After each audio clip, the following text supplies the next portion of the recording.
अगर एक पिलर भी आपका सही नहीं लगा हुआ ना तो आपकी पूरी बिल्डिंग हिल जाएगी कि यार ये चीज़ तो मुझे नहीं दे रही, इससे भाई परेशानी कि मैं सारा वक्त जेलसी हो रही हूँ, परेशानी हो रही हूँ। जो चीज़ें भी आपने बेची हैं उनके अंदर जितनी भी कॉस्ट अकर हुई है, अब इस कॉस्ट के अंदर मेजर क्या आएगा, लेकिन जो नया काम कर रहे हैं वो प्रोजेक्टेड कर रहे हैं। और आपने जब 200 की बाइक की थी तो आपने बोला था कि मैं इसको 500 का बेचूंगा। एक अमाउंट है जो कि कभी खर्च नहीं होता, वो रीइंबर्स होता रहता है। एसेट्स हमने डिस्कस कर लिया था। बोर्ड ऑफ डायरेक्टर, ब्रांडिंग, ये ब्रांडिंग पोजिशनिंग को ही कहते हैं। ठीक है, कि आपने अपने आप को कहाँ पे ब्रांड किया हुआ है या आपने अपने आप को कहाँ पे पोजीशन किया है, ये भाई बहन ही है दोनों। ठीक है, ब्रांडिंग में क्या आती है, कौन सी चीज़ें आपकी पोजीशनिंग या ब्रांडिंग, पोजीशनिंग थोड़ा सा प्रायर है लेकिन ये बहन भाई हैं दोनों चीज़ें।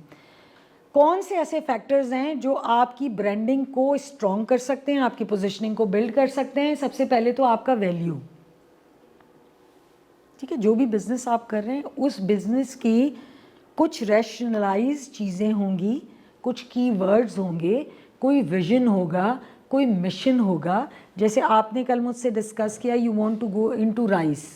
अब ये सरप्राइजिंग मेरे लिए थोड़ा ये था कि एक मतलब लड़की एक्सपोर्ट कर रही है और एक्सपोर्ट भी राइस कर रही है। आई थॉट आप कपड़ों का काम कर रहे होंगे, जो कि नॉर्मली लोग सोचते हैं कि ख़वातीन यही करेंगी या कोई अगर करना चाहती है तो इससे, लेकिन she came up very different, she came up with a different idea कि जी एक्सपोर्ट में जाना है मैंने और मैंने राइस एक्सपोर्ट करने। सो कोई ना कोई विजन तो है ना आपका, वही आपकी वैल्यू है। ठीक है, आप किसी भी चीज़ को जब लेके चलेंगे दैट इज़ योर वैल्यू। कि मैंने अब फॉर एग्जांपल मैं पेंटिंग नहीं कर सकती बट मैं स्पोक पर्सन बन सकती हूँ, क्योंकि मुझे पता है कि what is my value. I have a good communication skill, I can be the spoke person but I can't paint. So you know the value, what is the value in your mind, what is the vision in your mind that will brand you, that will create your position. strategy होनी चाहिए आपके पास, which is another sister brother concern of planning. But strategy जो होती है वो ज़्यादा rationalise होती है। प्लान लॉन्ग टर्म भी होते हैं, strategies इतनी लॉन्ग टर्म नहीं होती हैं। strategies होती हैं आप क्विकली होती हैं, इसको हम एक थ्रेट स्ट्रेटजीज भी बोलते हैं। कि फॉर एग्जांपल आपने एक साल का पूरा प्लान किया हुआ है कि जी मैंने जो है वो गंदम अपने पास स्टोर किया और मैं पूरे साल गंदम बेचूंगा। व्हाट इफ बीच में जलजला आ गया, तो इसके लिए आपको थ्रेट प्लानिंग पे जाना पड़ेगा, स्ट्रेटेजाइज करना पड़ेगा कि आप क्या करना है, यू नो कैसे करना है, कैसे बचना है। और एक और चीज़ जब हम फिजिबिलिटी डिस्कस करेंगे ना, तो एक और चीज़ भी मैं आपसे डिस्कस करूँगी, आप प्लीज़ लिख लें कि मुझसे पूछे थ्रेट प्लानिंग।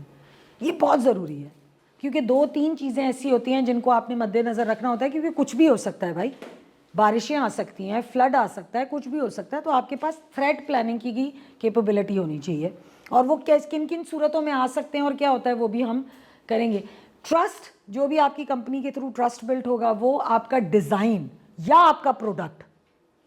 अगर आप सर्विसेज बेच रहे हैं तो ज़ाहिर बात है कुछ ना कुछ तो आप शो करेंगे, that is basically your design और योर प्रोडक्ट। लोगो, पोजिशनिंग के लिए लोगो, जैसे हमने कल नाइकी का डिस्कस किया था कि नाइकी का अब इतना स्ट्रॉन्ग पोजीशन हो गया है कि सिर्फ लोगों से पता चल जाता है कि नाइकी है। And advertising, the way you are advertise. अब एडवर्टाइजिंग की भी बहुत सारी फॉर्म्स हैं। डायरेक्ट मार्केटिंग एडवर्टाइजिंग की फॉर्म है, इनडायरेक्ट, पब्लिसिटी, ATL, BTL, ये सारे नाम अगर आप लोगों ने सुने हुए तो ठीक हैं, अगर नहीं सुने हुए तो हम थोड़ा थोड़ा इनको टच बेस कर सकते हैं। ATL आपको पता है क्या होता है? Above the line activities. Above the line वो होती हैं जिसमें आउटडोर होते हैं, बिलबोर्ड्स आते हैं, जो बड़े बड़े फाइनेंशियली भी ज़्यादा एक्सपेंसिव होती हैं वो एक्टिविटीज़। हाँ, और कन्वेंशनल। और बिलो द लाइन जो होती हैं वो छोटी छोटी, जिनमें डायरेक्ट मार्केटिंग आती है, पब्लिसिटी आती है, पर्सनलाइज आती है, PR आती है, मीट एंड ग्रीट आती है, इस तरह की चीज़ें। तो बेसिकली पोजिशनिंग हम ऑलरेडी अच्छी तरह कल समझ चुके हैं। तो ब्रांडिंग भी उसी की क्लास में आती है कि जब आपकी ब्रांडिंग अच्छी होगी ना तो आपकी पोजीशनिंग ऑटोमेटिकली अच्छी होगी। ठीक है, ये साथ साथ चलने वाली चीज़ है। और इसमें कल मैंने एक और चीज़ आप लोगों को अगर याद हो तो बताई थी कि पोजीशनिंग और ब्रांडिंग को बनाने के लिए बिजनेस कम्युनिकेशन अच्छी होनी चाहिए, आपकी नहीं, बिजनेस की। क्या आप आर्ट वर्क कैसा लगा रहे हैं? 4 पीस। हाँ, आप अच्छा 4 पीस भी मैं आपको बताती हूँ कि क्या है, वो नहीं आते इसके अंदर। That is not a marketing in, मतलब that is not comes under the business communication. वो मैं आपको बहुत अच्छी तरह समझाऊंगी अभी। पोजिशनिंग और ब्रांडिंग करने के लिए आपकी बिजनेस कम्युनिकेशन होना बहुत ज़रूरी है। बिजनेस कम्युनिकेशन क्या होती है? वो रास्ते जिससे आपका बिजनेस लोगों तक कम्युनिकेट करता है। अब आप तक सैफायर की नई कलेक्शन कैसे पहुंचती है? हाँ, एड्स और बिलबोर्ड और सोशल मीडिया और वर्ड टू माउथ। फ्रेंड भी बताएगी यार सेल लगी हुई है उधर, ये ना। अभी हमने 4 रीज़न देख लिए। तो ये कौन से मीडियम्स हैं? ये बिजनेस कम्युनिकेशन है। ये वो मीडियम्स हैं जिनके ज़रिए आपका बिजनेस आप लोगों से या कस्टमर से कम्युनिकेट करता है। तो वो अच्छा होना बहुत ज़रूरी है। जैसे मैंने कल आप सबको बताया था कि आपका एक कंसिस्टेंट लोगो, एक कलर पैलेट, एक फॉन्ट होना चाहिए। बेशक छोटा बिजनेस है, करें तो बड़े तरीके से ना। तो ये सारी चीज़ें आइडेंटिफाइड होनी चाहिए, SOPs डेवलप होनी चाहिए, डूज एंड डोंट्स डेवलप होने चाहिए। चाहे आपका बिजनेस 2000 रुपये का है, डजेंट मैटर। जब तक आप अपनी लाइन सीधी नहीं करेंगे, चीज़ें आपके हिसाब से डिज़ायर्ड नहीं होंगी, वो हौच पौच ही रहेगा। इसीलिए हमने फिजिबिलिटी का जिक्र किया था और इसीलिए आज हम फिजिबिलिटी को स्टडी भी करेंगे। तो branding and positioning somehow are the same, और पोजिशनिंग बनती है आपकी अच्छी बिजनेस कम्युनिकेशन से। अगर आप लोगों में फ्लायर बांटने लग जाएंगे और उस पर लिखा होगा कि मैं BMW रीसेल कर रहा हूँ, कौन बिलीव करेगा? नहीं करेगा ना। आप लिबर्टी में जाएं और एक शॉप वाला कहे कि ये तो लुई वुइटन का बैग है, ये मैं आपको 4 लाख रुपए का दूंगा, आप बोलो भाई इंसान बनो, क्या हो गया, मैं तो नहीं लूँगा इतना महंगा। हाँ, अगर आप मेन हाई स्ट्रीट पे जाएंगे और वहाँ एक बहुत ही बड़ा शोरूम होगा, इतनी बड़ी दीवार पे सिर्फ एक ही बैग रखा हुआ होगा, तो आप दे देंगे पैसे उसको। This is how you need to create. जिस तरह आप अपने बिजनेस को कम्युनिकेट करवाएंगे, जिन मीडियम्स के थ्रू करवाएंगे अकॉर्डिंग टू योर प्रोडक्ट, वही चीज़ आपकी पोजिशनिंग को क्रिएट करेगी। लाइबिलिटी, ऑफ कोर्स लाइबिलिटी का तो सबको ही पता होगा। डेट, बेड डेट्स भी आते हैं इसके अंदर कि ब्रांड की लाइबिलिटी जो something a person company owns, usually some of money. अच्छा, लाइबिलिटी जो होती है वर्क में भी होती है, ऑफ कोर्स वर्क लाइबिलिटी भी होती है, बट यहाँ पे हम प्योरली बिजनेस के वाले से बात करें तो पैसों की लाइबिलिटी होती है, या तो आपकी किसी और की तरफ होती है या किसी और की आपकी तरफ होती है। पेएबल्स आप समझ लें बिजनेस के अंदर कि यार ये मेरी लाइबिलिटी है विच आई नीड टू पे ऑफ। तो बेसिकली अगर बिजनेस के पॉइंट ऑफ व्यू से देखें तो हम सिर्फ पैसों की बात कर रहे हैं।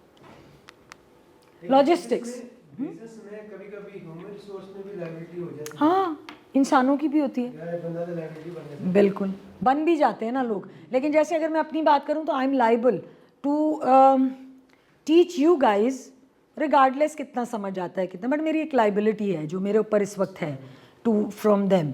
सो इसी तरह, और कभी कभी बंदा लाइबिलिटी बन भी जाता है, वो तो फिर छोड़ दें, वो एक लंबी डिस्कशन है। अच्छा, लॉजिस्टिक्स कौन कौन अंडरस्टैंड करता है? बड़ी मज़े की चीज़ है जी। जो सामान आपने बनाया वो दूसरे तक जो है कस्टमर तक पहुंचाना, और उसके लिए और जहाँ से आना है मंगवाना। तो फिर सप्लाई चेन क्या है अगर लॉजिस्टिक ही है तो? कार्गो वगैरह जो है वो logistics come in transport, cargo transport It's a medium used to. और supply chain, supply chain process. यहाँ पे भी लिखा हुआ है इट्स अ प्रोसेस, ये मैंने किताब से उठाई है। प्रोसेस सोचे, तो वो तरीका होगा ना जिस तरीके से आप अपना प्रोडक्ट जो है ना पहुंचा रहे हैं। वही तो लॉजिस्टिक्स और सप्लाई चेन कल ही तो हमने मतलब लाइक वो भी एक प्रोसेस है। Process is always called. तो फिर क्या है भाई, चक्कर क्या है? हाँ, it just carry your product. Ma'am logistic मैं इज अ आपको part of the supply chain. Yes, logistic comes under supply chain. अच्छा, अब मैं आपको यहाँ पे वैसे आप लोगों की अपने उसके लिए बता दूँ कि ये समझें आपका सप्लाई चेन है, ठीक है। इसमें मैन्युफैक्चरर आता है, ठीक है, जो भी है, फिर उसके बाद कंपनी, ठीक है, फिर उसके बाद नहीं, अब इसको हम इस तरह से नहीं, आपको डिफ़िकल्ट होगा और आसान करते हैं। मैन्युफैक्चरर को भी हम ऊपर ले जाते हैं। अब हम एक कंपनी के पॉइंट ऑफ व्यू से समझ रहे हैं ना, मैं आपको ओवरऑल समझा रही थी। एक कंपनी के पॉइंट ऑफ व्यू से अगर हम सप्लाई चेन को समझें तो इसके अंदर आपका कमर्शियल डिपार्टमेंट आएगा, जिसको आप प्रिक्वायरमेंट डिपार्टमेंट भी कहते हैं। ये वर्ड्स आपको पता है, इसकी अंडरस्टैंडिंग है। वैसे हम चूँकि बेसिक पढ़ रहे हैं तो आई वोंट माइंड कि कोई भी चीज़ आपको नहीं समझ आती, मुझे बहुत अच्छा लगता है कि आप पूछ लें। उसकी वजह ये कि ऐसा होता है कि समटाइम चीज़ें नहीं पता होती, तो it's better to ask rather than to miss, ठीक है। तो कमर्शियल डिपार्टमेंट होता है आपका, ये वो डिपार्टमेंट होता है जो चीज़ों को इन करता है, निगोशिएट करते हैं, ये रेट्स पे बात करते हैं, क्वांटिटी डिवाइड करते हैं, डिसाइड करते हैं। प्रोक्योरमेंट भी किसी कंपनी में इसको कमर्शियल डिपार्टमेंट कहा जाता है, किसी कंपनी में प्रोक्योरमेंट डिपार्टमेंट कहा जाता है, किसी कंपनी में इनको बायर्स कहा जाता है। ये एक डिपार्टमेंट होता है। हाँ, परचेज़र कहा जाता है। एक्सेलेंट। फिर उसके बाद आता है आपका वेयर हाउस डिपार्टमेंट। अच्छा, नॉर्मली क्या होता है, अलग भी हो सकता है लॉजिस्टिक, और logistic come under this also. Mostly ma'am warehouse के लिए अलग भी होते हैं। उसकी वजह ये कि अगर आपकी कंपनी के अंदर अच्छा सप्लाई चेन मैनेजर है ना, तो फिर आप अलग अलग रखते हैं डिपार्टमेंट। लेकिन नॉर्मली पाकिस्तान में लोग सप्लाई चेन को इतनी अहमियत नहीं देते। मैंने कल आपको बताया था कि सप्लाई चेन अगर अच्छा है तो आप ना सिर्फ टॉप कर सकते हैं, बल्कि आप अपनी इतनी कॉस्ट सेव कर सकते हैं, और you can be a trending, most trending brand अगर लोग सप्लाई चेन की तरफ तवज्जो दें। अब जाके कंपनीज का ध्यान गया है और अब इन चीज़ों के ऊपर काम हो रहा है। पहले तो सप्लाई चेन का कोई, हम लॉजिस्टिक का कंपनीज मैनेजर रख के ना, दे यूज टू से हमारा तो सप्लाई चेन मैनेजर आ गया। भाई वो इतना लिमिटेड है, इतना लिमिटाइज है, वो कैसे सप्लाई चेन पूरी देखेगा? सप्लाई चेन वाला बंदा तो यहाँ होगा ना। अच्छा, फिर आ गया वेयर हाउस, उसके अंडर लॉजिस्टिक, फिर उसके बाद आ गया आपका सेल्स, फिर उसके बाद जो भी आपके अदर डिपार्टमेंट है, फिर उसके साथ मार्केटिंग। अच्छा, अब आप देखें, आपको फ़र्क पता चल जाएगा कि लॉजिस्टिक और सप्लाई चेन में क्या फ़र्क है। Logistic comes under supply chain and this is a limited department to transfer the goods. ठीक है, जिसमें उनकी फ्रेट अरेंज करना, उनके लिए गाड़ियाँ अरेंज करना, मोबिलाइजेशन देखना चीज़ों की, लिफ्ट करना, डिलीवर करना, ये सारी चीज़ें लॉजिस्टिक के अंदर आती हैं। बट सप्लाई चेन कोई आपको कहे यार एक ही चीज़ होती है, तो आप उसे फ़ौरन स्नैप करें, बोले नहीं भाई, आप इतने एक्सट्रीम प्रोसेस को, सप्लाई चेन को लॉजिस्टिक से कैसे मिला सकते हैं? Logistic comes under supply chain and it's a limited department. जैसे आपने कहा कि वो अक्सर वेयर हाउस के अंदर ही आता है, तो यस, वेयर हाउस के अंदर ही नॉर्मली आता है, क्योंकि लोगों ने इतनी स्टैब्लिश सप्लाई चेन डेवलप नहीं किए हुए अपनी कंपनीज़ में। यहाँ तक कि जिस कंपनी में मैं काम कर रही हूँ, हमारे पास भी सप्लाई चेन हेड नहीं है। होना चाहिए बट नहीं है। हमारे CEO जो हैं वो कभी कभी सप्लाई चेन मैनेजर का काम कर लेते हैं, which is also very wrong, क्योंकि उनका काम डिसीजन मेकिंग का ज़्यादा है। तो लॉजिस्टिक जो है वो सप्लाई चेन नहीं हो सकती। This is a part of supply chain, this complete the process of supply chain. Logistic supply chain के प्रोसेस को कंप्लीट करती है। अब अगर मैं यहाँ पे कहूँ कि आपकी कंपनी का, हम इसको अलग ही लिख लेते हैं मिस, ताकि समझने में आसानी हो। अगर मैं आपको ये कहूँ कि हमारी ये कोलैप्स कर गया है लॉजिस्टिक का डिपार्टमेंट, आपकी सारी बसेस ख़राब हो गई हैं, डिलीवरी वैन टूट गई हैं, फूट गई हैं, कुछ भी हो गया, तो कुछ भी हो गया, पेट्रोल महंगा हो गया, ख़रीदा नहीं जा रहा, आपने बंद कर दिया, तो आप ये देखें कि ये लॉजिस्टिक डिपार्टमेंट इफेक्ट किस पे कर सकता है? सप्लाई चेन पे। तो लॉजिस्टिक डिपार्टमेंट इंपॉर्टेंट है लेकिन लिमिटेड है। ठीक है, वेयर हाउसिंग से अलग। जी फैसल, ये सप्लाई चेन वाला बिजनेस यूनिट से इंटीग्रेट कैसे करता है? बिजनेस यूनिट किसको कह रहे हैं? बिजनेस प्लानिंग जो लोग करते हैं।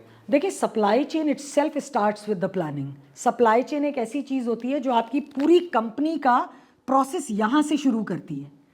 देखिए, अब फॉर एग्जांपल हम एक अज्यूम करते हैं, एक कंपनी है हमारी सबकी, ठीक है, मैं बायर हूँ, ठीक है, आप वेयर हाउस को हेड करते हैं, आप लॉजिस्टिक्स देखती हैं, आप सेल्स देखते हैं, और शम्स जो है वो हमारी मार्केटिंग देखता है।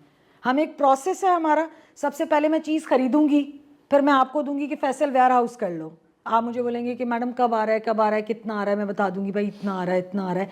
आप उसकी क्वालिटी करेंगे और उसको वेयर हाउस में रख लेंगे, ठीक है। फिर आप मिस को बताएंगे कि इतने इतने ऑर्डर्स आ गए हैं, तो प्लीज़ आप लॉजिस्टिक्स इसकी अरेंज करें, आउटसाइड ऑफ सिटी जाना है, इनसाइड ऑफ सिटी जाना है, जहाँ पे भी जाना है अरेंज करें, ठीक है। फिर उसके बाद ये अगले डिपार्टमेंट, इस पूरे प्रोसेस को जो ओवरव्यू कर रहा होगा वो सप्लाई चेन मैनेजर होगा। ये तो मुझे समझ आ गई कि जिन ऑर्गेनाइजेशन ने एक बिजनेस यूनिट डिक्लेयर करते हैं जिसमें बिजनेस प्लानिंग हो रही होती है, वो फिर इस पोस्ट से इंटीग्रेट कैसे करेंगे? मुझे ये आप सारा काम वो कर रहे होते हैं। कौन? यहाँ पे डिटेल में बड़े-बड़े उन्होंने, अब मैंने आपको बताया कि पाकिस्तान के अंदर ये वाली पोजीशन तो लोग निकालते ही नहीं है ना। ये वाली पोजीशन तो किसी, मैंने बताया मेरी अपनी कंपनी 70 साल से काम करे, हमारे पास सप्लाई चेन हेड नहीं है। अगर उनको इसकी ज़रूरत का अंदाज़ा हो जाए ना, जो कि हम पूरी कोशिश करते हैं कि उनको हो जाए, सप्लाई चेन हेड वो बंदा होता है जो इंश्योर करता है कंपनी के अंदर ड्यू डिलिजेंस को, हर डिपार्टमेंट से, ठीक है ना। जो कोऑर्डिनेशन वाले हैं, हाँ, they are supposed to be supply अच्छा, लोग क्योंकि चला रहे हैं ना। अब मैं फैसल आपको एक और चीज़ बताऊं, लेट्स सपोज मेरे पास KPI का पता है आपको? KPI का सबको पता है? जिसको नहीं पता वो बता दें। की परफॉर्मेंस इंडिकेटर, की परफॉर्मेंस इंडिकेटर जो आपको बताए जाते हैं कि जैसे एक मैनेजर, सेल्स मैनेजर जब आपने हायर किया ना, तो आप उसको पहला KPI बताते हैं अचीविंग द टारगेट। क्या टारगेट नहीं किया तो आपका की परफॉर्मेंस इंडिकेटर नीचे नीचे नीचे हो जाएगा। समझ आ रही है ये? तो KPI आपको बहुत सुनने में मिलेगा जब आपको किसी कंपनी में आप जाते हैं जॉब के लिए, इंटरव्यू, वो बोलेंगे ये आपके KPIs हैं। KPIs रिस्पॉन्सिबिलिटीज़ का क्रक्स होते हैं। जैसे आप किसी कंपनी में गए हैं और आपको उन्होंने वेयर हाउस मैनेजर रख लिया है, तो आपको 6000 काम करने होंगे, लेकिन उन 6000 कामों के क्रक्स को जब आप निकालेंगे वो आपके KPIs बन जाएंगे। अच्छा, अब मैं आपके क्वेश्चन को एड्रेस करने की कोशिश करती हूँ। आई होप मैं अच्छी तरह कर दूँ। रिपोर्ट किसको करेगा? मैं आप ये बोर्ड ऑफ डायरेक्टर्स को, MD को। अच्छा, मैं इसको और वाजे कर लेते हैं ताकि हमें समझ आ जाए। लेट्स सपोज मैं बायर थी अपनी कंपनी में और आप वेयर हाउस मैनेजर हैं। मेरा जो KPI है वो ये है कि मैंने हर 3 मंथ्स के अंदर नई चीज़ों को इंट्रोड्यूस करना है, ठीक है? क्योंकि आपको पता है ग्लोबलाइजेशन और डिजिटलाइजेशन की वजह से चीज़ें कितनी फास्ट मूविंग हो गई हैं। अभी एक फैशन आता है दूसरा आ जाता है, अभी एक चीज़ आती है दूसरी आ जाती है। आपको फ्रेम टीवी का पता है सैमसंग ने लॉन्च किया? Do you know about that? हाँ हाँ, तो वो उन्होंने अभी रिसेंटली लॉन्च किया। I was part of that launch. I was so amazed to see कि यार देखो, लाइफस्टाइल टीवी देखा है आपने? अभी तो हम LCD से दिल नहीं भरे हमारे, लाइफस्टाइल टीवी आ गए, अभी फ्रेम टीवी आ गए, वो लगता है पिक्चर लगी हुई है। लुकिंग मिरर वाले टीवी आ गए हैं। कॉन्ट्रडिक्शन इज़ अ ब्रांड, उसकी वेबसाइट आप सर्च करेंगे, you will come to see कि आप वॉशरूम जाएँ या अपने कमरे में, that is a looking mirror.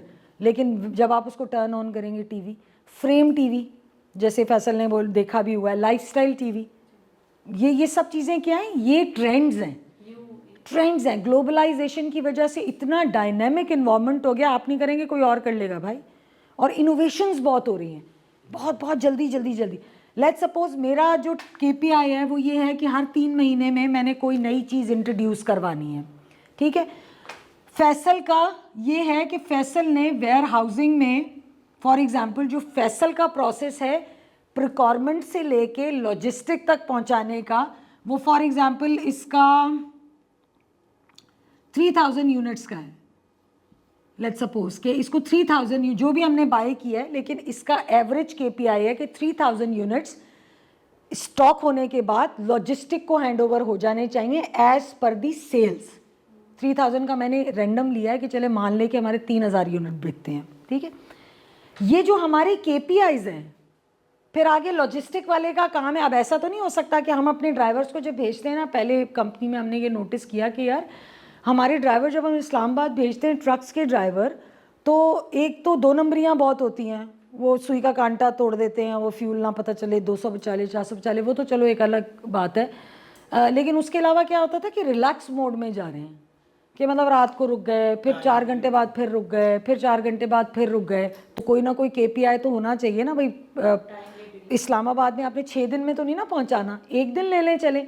तो इन सारे डिपार्टमेंट्स के प्रोसेसेस और KPIs को मॉनिटर कर रहा होता है सप्लाई चेन डिपार्टमेंट। पाकिस्तान में इसकी कोई रियल एग्जांपल आपको नहीं मिलेगी, और अगर होगी भी तो शायद मुझे नहीं पता। आपकी कंपनी में है, हम अभी उसको डिस्कस करते हैं। तो इन सब चीज़ों को सप्लाई चेन वाला कर। अच्छा, अब मैंने एक और बात कही थी कि अगर आपकी कंपनी में सप्लाई चेन को अहमियत दी जाती है तो आप टॉप पे भी रह सकते हैं और आप लीड कर सकते हैं, आप कॉस्ट सेव कर सकते हैं और डायरेक्ट इन्फॉर्मेशन आपको मिलेगी। कैसे, मैं अभी आपको बताती हूँ।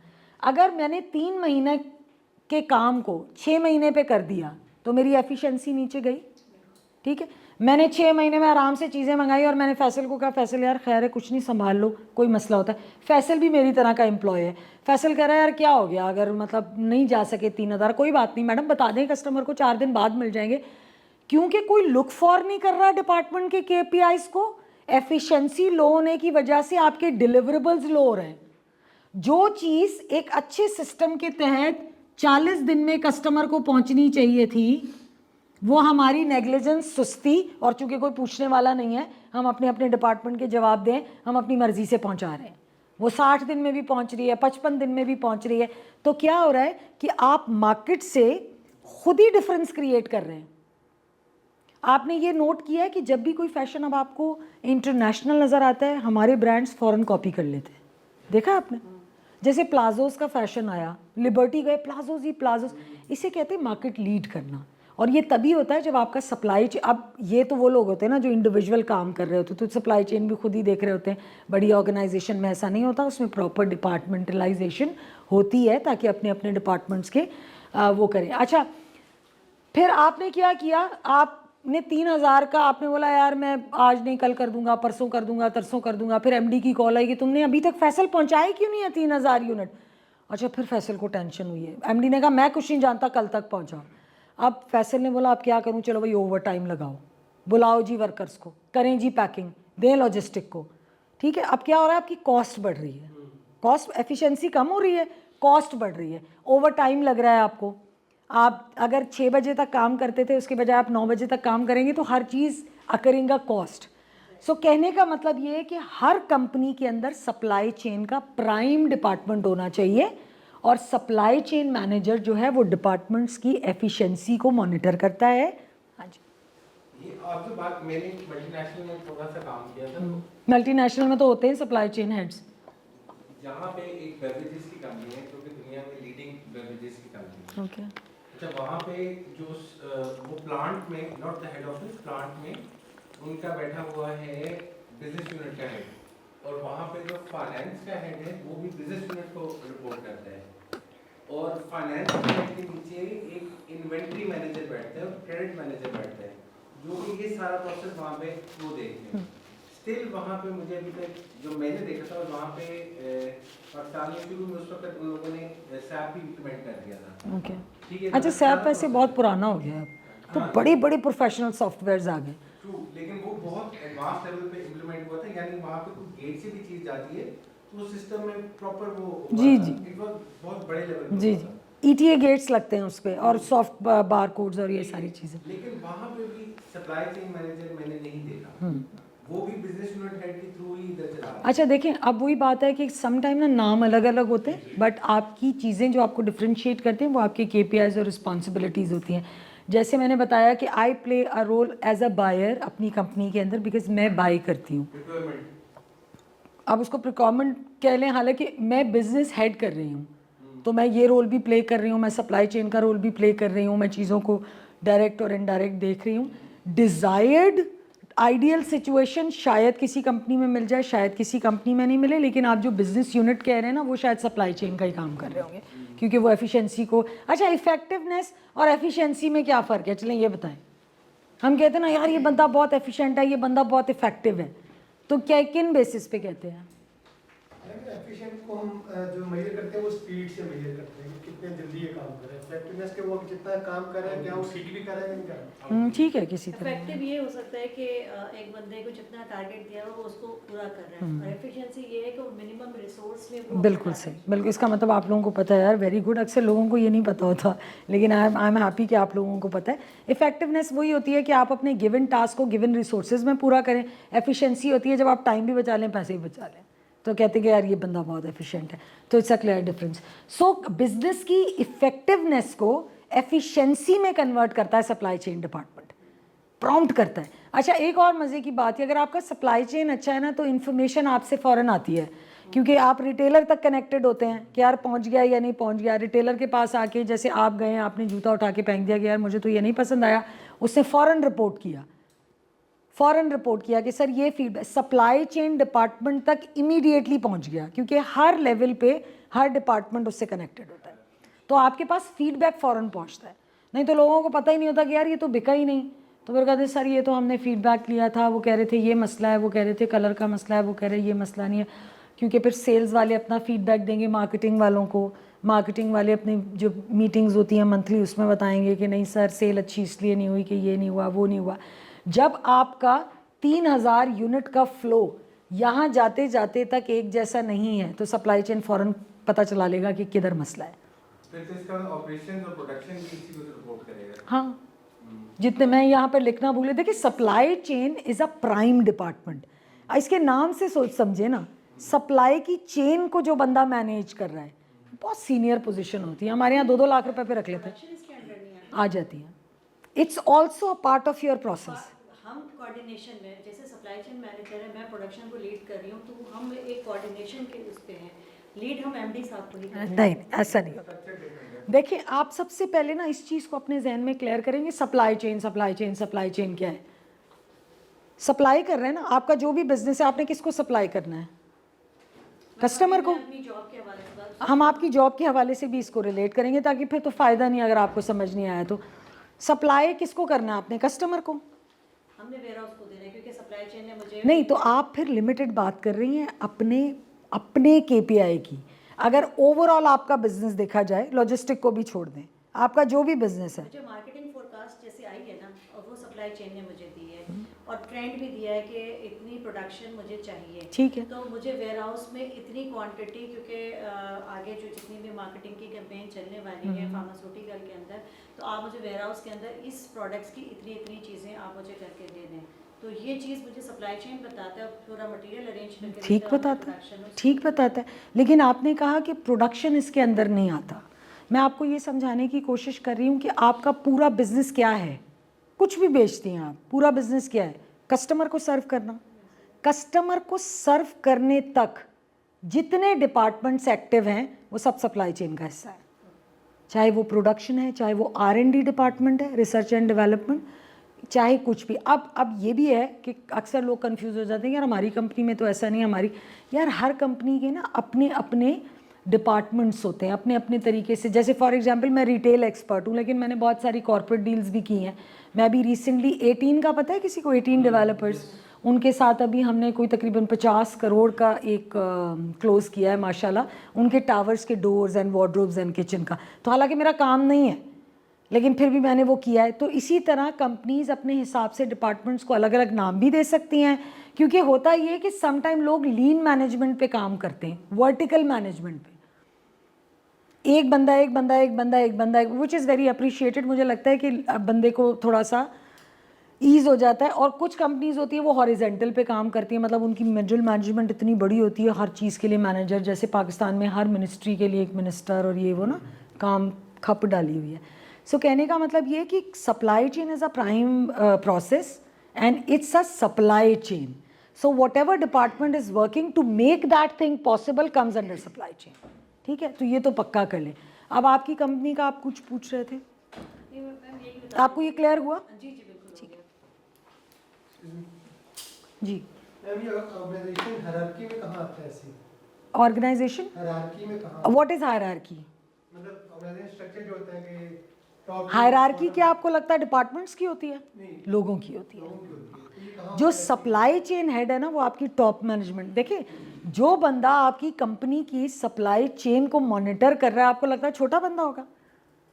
वो प्राइम बंदा होगा। नेक्स्ट क्वेश्चन ये है कि जैसे बोर्ड ऑफ डायरेक्टर्स होते हैं, जिनमें डायरेक्टर मार्केटिंग होता है, डायरेक्टर ऑपरेशन होता है, क्या वो इसके अंडर आते हैं? नहीं, वो अलग। अब जैसे फाइनेंस, आपने अच्छा क्वेश्चन किया, क्वालिटी इंश्योरेंस भी इसके। देखिए, जो डिपार्टमेंट भी चीज़ को आगे बढ़ाने में, मार्केटिंग आगे नहीं बढ़ा रही, मार्केटिंग क्या कर रही है? आपने एससी के अंडर किया है किससे? यहाँ पर, इसमें आपने मार्केटिंग को अंडर लिखा है, सेल्स मार्केटिंग। हमने बोला मार्केटिंग ये रहा, it's outside of this process. मैं आपको समझा देती हूँ, मैंने मार्केटिंग यहाँ लिखा है। वो डिपार्टमेंट जो आपकी सेल्स को हेल्प कर रहा है सिर्फ प्रमोट करने में, वो सप्लाई चेन का पार्ट नहीं है डायरेक्ट, तो आएगा नहीं। वो ऑपरेशंस में आएगा। बिल्कुल, ऑपरेशंस का इसके अंडर है। डायरेक्टर ऑपरेशंस जो होते हैं वो कोर ऑपरेशंस में, आपको वो भी समझा देती हूँ कि हम इसको कैसे डिफरेंशिएट कर सकते हैं ताकि आप कंफ्यूज ना हो। पहले आप ये समझें, अब जैसे फाइनेंस है, फाइनेंस तो सप्लाई चेन के अंडर नहीं आता, क्योंकि फाइनेंस डिपार्टमेंट आपकी चीज़ को आगे फॉरवर्ड नहीं कर रहा, वो आपकी profit and loss and salaries and ये सारी चीज़ें देख रहा है। तो क्या वो पार्ट ले रहा है चीज़ को आगे मूव करने में? नहीं ले रहा ना। उसका क्या काम? उसका काम तो सिर्फ ये है कि महीने के एंड पे बता दे तुमने लॉस किया, तुमने प्रॉफिट किया। ठीक है, तो इसका मतलब वो सप्लाई चेन का हिस्सा नहीं है। उसका हेड कंपैटिबल होगा सप्लाई चेन के अंदर। ठीक है, उसका हेड। इसी तरह आपका मार्केटिंग का हेड, अब मार्केटिंग तो नहीं चीज़ को आगे कर रही ना, मैं बात कर रही हूँ प्रोसेस का, मतलब फिजिकली चीज़ को मूव करना। मेरा क्वेश्चन ये है कि मैं उसको दोबारा से किसी और वर्ड में लेके आता हूँ। जैसे सेल्स एससी के अंडर आ रहा है, अब एससी की जो हेड है वो क्या डायरेक्टर सेल्स देखिए अब आपने मुझसे मैं देखिए अब मैं ऐसी के नीचे आ सकते हैं? मैं आपको बताऊं, नहीं ऐसी के नीचे नहीं है। मैं आपको बताऊं, आप इन चीज़ों को सिर्फ एज अ कॉन्सेप्ट समझें। अगर आप रिलेट करने की कोशिश करेंगे, हर कंपनी का तरीक़ेकार अलग होता है। सेल्स को मैंने इसके लिए इसकी सप्लाई चेन के अंदर इसलिए रखा, ये नहीं है कि सप्लाई चेन मैनेजर आपका निकाल रहा होगा बंदा और रख रहा होगा और बोलेंगे ये सेल्स, ऐसा नहीं है। जब तक चीज़ आपकी रिप्लेनिश नहीं हो जाती, सप्लाई चेन इन्वॉल्व रहेगा। लेकिन आपका जो भी बिजनेस है, डीलर बिजनेस है, रिटेलर बिजनेस है या कोई भी बिजनेस है, उस बिजनेस के ऑपरेशंस, अब यहाँ पे जो आपने कहा ना ऑपरेशंस मैनेजर कौन होगा, ऑपरेशंस मैनेजर यहाँ पे आ जाएगा जो सेल्स ऑपरेशंस को, और जो सप्लाई चेन मैनेजर है वो सप्लाई के प्रोसेस के ऑपरेशंस को देख रहा होगा। सेल्स के ऑपरेशंस अलग होते हैं, सेल्स और रिटेल के। कैसे कि रिटेल के अंदर आपको पता होता है कि यार आपने फ्रेगरेंस भी लगानी है, आपने कस्टमर के लिए मीट एंड ग्रीट पे भी किसी को खड़ा करना है। ये सारे क्या हैं, ये ऑपरेशंस हैं। टाइम से शोरूम खुल रहा है, टाइम से बंद हो रहा है, लोग यूनिफॉर्म पहन के आ रहे हैं, आपकी सेल्स सही बुक हो रही है, कोई पेंडिंग में नहीं जानी चाहिए, कोई इनवॉइस वॉइड नहीं होनी चाहिए। ये सारी चीज़ें क्या हैं, ये सेल्स एंड रिटेल ऑपरेशंस हैं। इनका हेड अलग होगा। और जो आपकी चीज़ को फिजिकली मूव कर रहा है सप्लाई चेन मैनेजर, कर वो भी ऑपरेशंस ही रहा है, लेकिन वो सप्लाई चेन ऑपरेशंस है। तो वो रिटेल को पहुंचाने तक जो है वो उसके अंदर इन्वॉल्व रहेगा। ठीक है। और बहुत सारी इंटरनेशनल कंपनीज़ में, आई होप मैं उसको थोड़ा सा एग्जाम्पल को देख कर आती तो मैं आपको बताती कि बहुत सारे उसके अंदर आपकी एंड यूज़र्स तक सप्लाई चेन इन्वॉल्व होती है, so they can get a prompt feedback. I don't know अगर फैसल को कोई पता हो इंटरनेशनली इस तरह। ये कार्स की कंपनी थी, मुझे उसका नाम याद नहीं, it's a very big organization, German थी। तो फोर्ड तो नहीं, सॉरी फोर्ड नहीं, फोर्ड अमेरिकन है। तो उसमें ये हुआ था कि उनका जो दो फाउंडर्स थे वो इंजीनियर्स थे, उन्होंने ऑपरेशंस और उस साइड पे किया था। अब जो सेल्स का सी होता है वो सेल्स साइड का कर देता है, जो फाइनेंस को होता है वो उसका कर देता है, वो टोटल डिफरेंट थे। तो ये जो स्ट्रक्चर है उन्होंने किया था, उन्होंने एक और जगह में प्रॉब्लम आई थी जहाँ पे फाइनेंशियल इन्वेस्टमेंट्स और उसका वो है। तो अच्छा, अब जैसे आपने कहा कि सेल्स का ऑपरेशन सप्लाई चेन के अंदर आ भी सकता है, डिपेंडिंग ऑन योर कंपनी। आपकी कंपनी बहुत बढ़िया, आप बोले नहीं जी मुझे एफिशिएंसी ज़्यादा चाहिए, डालो इसको सप्लाई चेन के अंदर।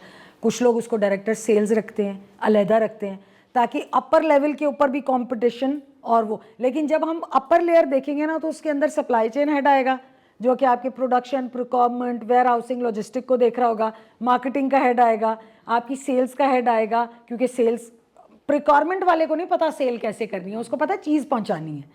ठीक है। फाइनेंस का अलग हेड होगा। तो ये आपकी एक प्राइमरी वो जो प्रीमियम लाइन होती है वो बन जाएगी।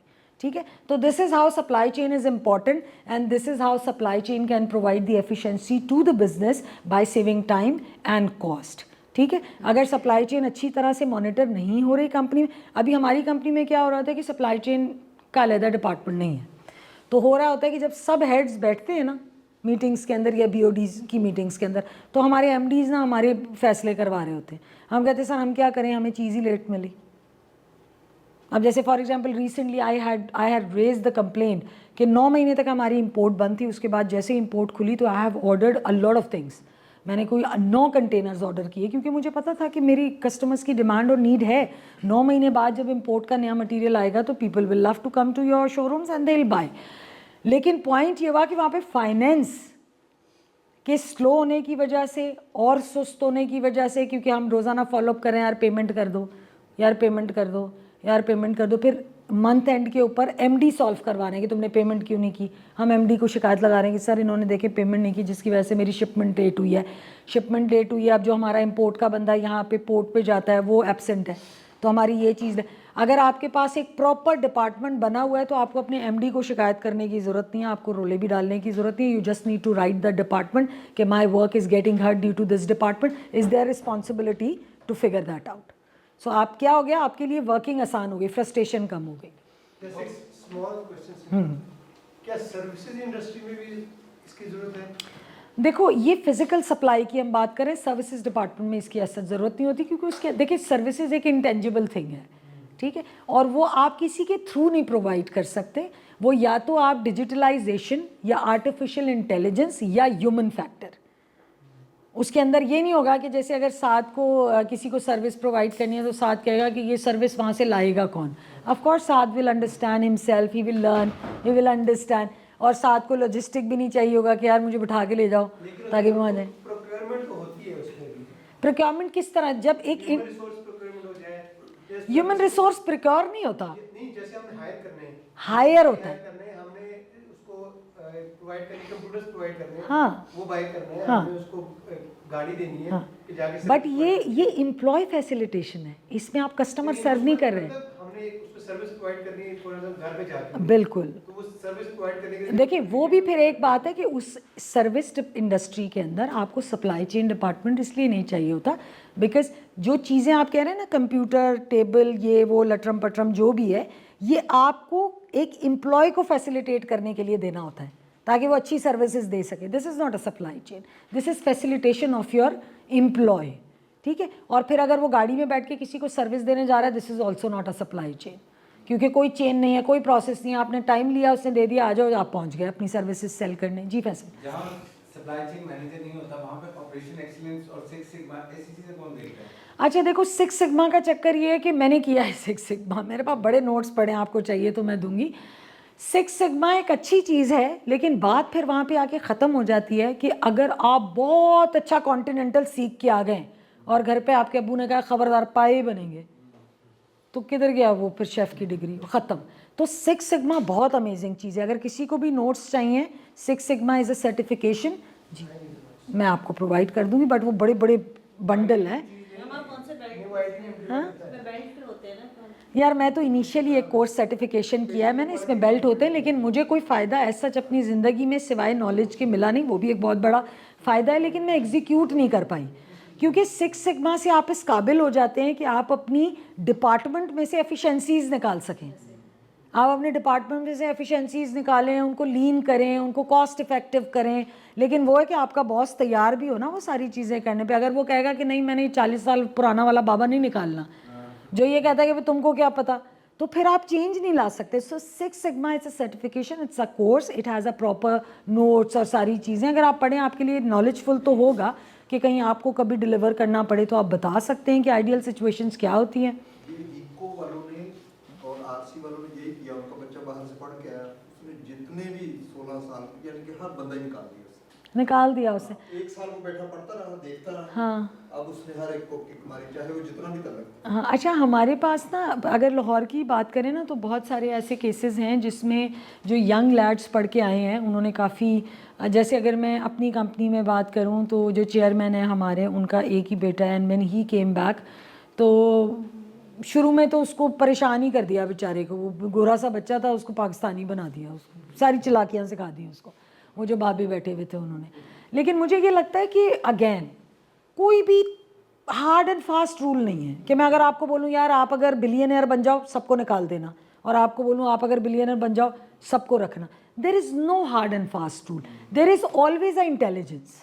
आपको कभी कभी आप यकीन करें, मुझे अपनी लाइफ में बहुत सारे हमारे सीनियर ऐसे बंदे इतने अमेजिंग हैं, वो बात करते हैं सिखा देते हैं चीज़, बहुत अच्छे हैं, बहुत रिस्पेक्ट करती हूँ मैं। लेकिन कुछ ऐसे मैं कहती हूँ यार ये क्यों है ये, क्योंकि वो अपनी कैपेसिटी के अंदर तो एक्सपर्ट हो गए बट मार्केट कंपैटिबल नहीं है।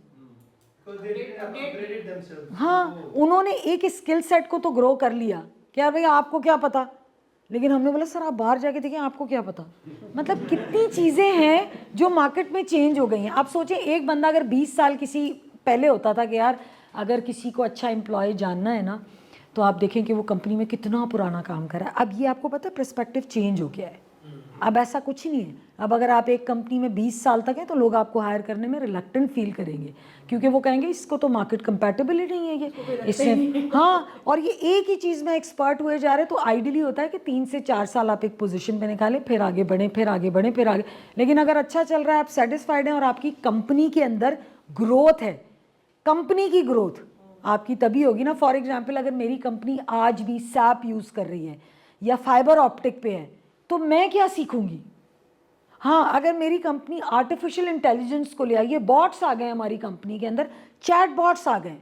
चैट बॉट्स का पता है ना आपको, जो जो रोबोट्स होते हैं, आर्टिफिशियल इंटेलिजेंस है ना ये। तो अगर आप देखें कि एमिरेट्स वालों का आप लोग सर्च कीजिएगा, उन्होंने एक रोबोटिक रिप्रेजेंटेटिव निकाली है कि जो कि चेक इन करती है आपकी और सारी, वो बिल्कुल इंटरेक्टिव और सारा कुछ। मुझे खैर पर्सनली ये चीज़ पसंद नहीं है। I like a human touch, इंसान होने चाहिए हर जगह। लेकिन ये कि अगर आपकी कंपनी इस लेवल की है कि उसमें डिजिटलाइजेशन हो रही है, जो जैसे आई क्लाउड की सर्विस आई तो बहुत सारी कंपनीज़ ने ले ली, बहुत सारी कंपनीज़ ने कहा नहीं नहीं भाई हम तो टेक्स्ट स्टोरी करते हैं, हमारा डेटा चला जाएगा कहीं और, हम तो फंस जाएंगे। हालांकि ऐसी बात नहीं है।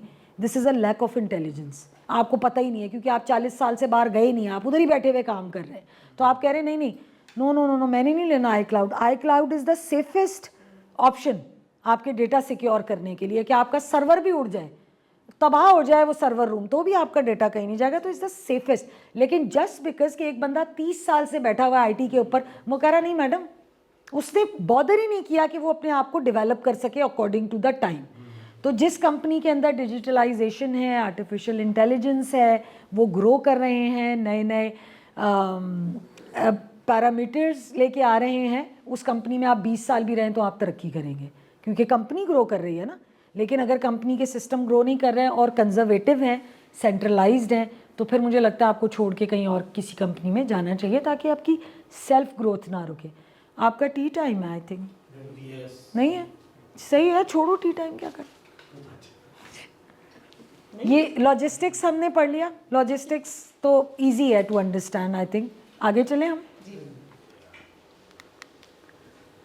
ऑब्जेक्टिव, अब हम इतनी सारी बातें कर चुके हैं कि बहुत सारी बातें उन्हीं से रिलेट करती हैं। ऑब्जेक्टिव इज़ अ मकसद, इट्स वेरी सिंपल। अगर आपके पास ऑब्जेक्टिव नहीं है, देयर इज़ नो पॉइंट। ऐसे थोड़ी अंधेधुन काम हो सकता है कि जी मैंने अमीर बनना है, तो भाई क्यों, ऑब्जेक्टिव तो होगा ना आपका, यार I really want to be on a self esteem, मैं सेल्फ इस्टीम पे जाना चाहता हूँ, मैं बहुत ज़्यादा पैसे कमाना चाहता हूँ, मैं पाकिस्तान को सर्व करना चाहता हूँ, मैं नेशन ओरिएंटेड काम करना चाहता हूँ, मैंने लोगों की फलाह के लिए काम करने हैं, मैंने सोशल रिस्पॉन्सिबिलिटी निभानी है। ये सारे क्या होते हैं, आपके ऑब्जेक्टिव होते हैं। आपका ऑब्जेक्टिव कन्वर्ट होता है आपके बिजनेस के ऑब्जेक्टिव में, ठीक है ना। फॉर एग्जाम्पल मुझे ऐसा लगता है कि लोगों को वो काम करना चाहिए जो वो फील करें कि उनका पैशन है, क्योंकि मैंने ऐसे लोगों को कामयाब होते हुए देखा है कि मतलब अगर फॉर एग्जाम्पल मेरा आईटी, मैं बहुत कम, मेरी टेक्नोलॉजी वाला चीज़ पार्ट कम है मेरे अंदर, मतलब इतनी जल्दी मुझे कोई वो नहीं होता, but I learn, but let हूँ मैं उसमें थोड़ा सा। तो ऑफ कोर्स अगर मुझे कोई कह दे कि जी टेक्नोलॉजी का आप सॉफ्टवेयर बेचना शुरू कर दें, तो मैं किस दिल से करूँगी, मेरा दिल ही नहीं चाहेगा, क्योंकि मेरा ऑब्जेक्टिव भी नहीं है, मेरा इंटरेस्ट भी नहीं है, मेरी प्रायोरिटी भी नहीं है। सो बेसिकली आप जो भी काम करें उसमें आपका इंटरेस्ट होना चाहिए, कहीं ना कहीं कोई पैशन होना चाहिए, और ऑब्जेक्टिव होना बहुत ज़रूरी है। ऑब्जेक्टिव के बगैर आप प्लानिंग नहीं कर सकते, प्लानिंग के बगैर आप माइलस्टोन नहीं सेट कर सकते, और माइलस्टोन के बगैर आप ट्रैवल नहीं कर सकते, जैसे हमने कल बात की थी। Opportunity cost, the potential benefits that an individual investor or business miss out on when choosing an alternative over another। कौन समझाए इसको, ये बहुत मज़े की चीज़ होती है। हाँ जी, कि आपको कोई नई चीज़ मिली है मार्केट में, तो आप ये एनालाइज करते हैं कि अगर मैं उस तरफ जाऊँ और मैं इस तरफ हूँ तो मुझे कितना डिफरेंस आएगा चीज़ों में, कॉस्ट में मेरी कितनी बढ़ेगा या कम होगा, या मेरी एनर्जी कितनी ज़्यादा लगेगी, क्या मैं सस्टेन कर सकूँगा उधर जाके। तो अगर वो आप जाते हैं तो आप ये एनालाइज करते हैं कि क्या खर्च होगा वहाँ जाने में। ठीक। और कोई बताना चाहेगा? फॉर एग्जांपल मैम सोर्सिंग के अंदर हमें सप्लायर से फॉर एग्जांपल प्रोडक्ट परचेज कर रहे हैं पिछले 2 साल से, उसकी क्वालिटी भी चीज़ है, ठीक है ईच एंड एवरीथिंग ठीक है, हमने इंस्पेक्शन भी करवाई हुई है, पूरा टेस्टिंग की हुई है उसकी, लेकिन हमें एक और सप्लायर मिलता है, उसकी कॉस्ट थोड़ी कम है, ठीक है। लेकिन अगर हम थोड़ी कॉस्ट को बचाने के लिए उसके साथ जाते हैं तो हमें उसके साथ दोबारा इंस्पेक्शन करवानी पड़ेगी, क्वालिटी चेक करना पड़ेगा, काफ़ी प्रोसेस से दोबारा गुजरना पड़ेगा वो थोड़ी सी कॉस्ट को बचाने के लिए। तो ये मेरे ख्याल से मिसाल के तौर पे मैम, अगर हम किसी को हायर करते हैं, कोई एक बंदा है उसको हायर कर रहे हैं और वो हमें लगता है कि उसकी हमें पूरी तरीके से ट्रेनिंग भी करनी पड़ेगी, उसको प्रोबेशन पीरियड भी, इसके बदले में हम दोनों का कॉस्ट एंड बेनिफिट। अच्छा, इसको कहीं ना कहीं आप लोग थोड़ा थोड़ा सही भी हैं, बट मैं इसको एक्सप्लेन कर देती हूँ। जी मैम, या फीफा वर्ल्ड कप देखने जा सकते हैं अपनी फैमिली के साथ। अपॉर्चुनिटी कॉस्ट इसको एक्सप्लेन करते हैं बिजनेस के पॉइंट ऑफ व्यू से और मज़ीद, but your point is quite right. यहाँ पे डेफिनेशन को भी छोड़ दें। अपॉर्चुनिटी मौका, कॉस्ट खर्चा, मौके को गंवाने से जो खर्चा हुआ वो अपॉर्चुनिटी कॉस्ट है, ठीक है।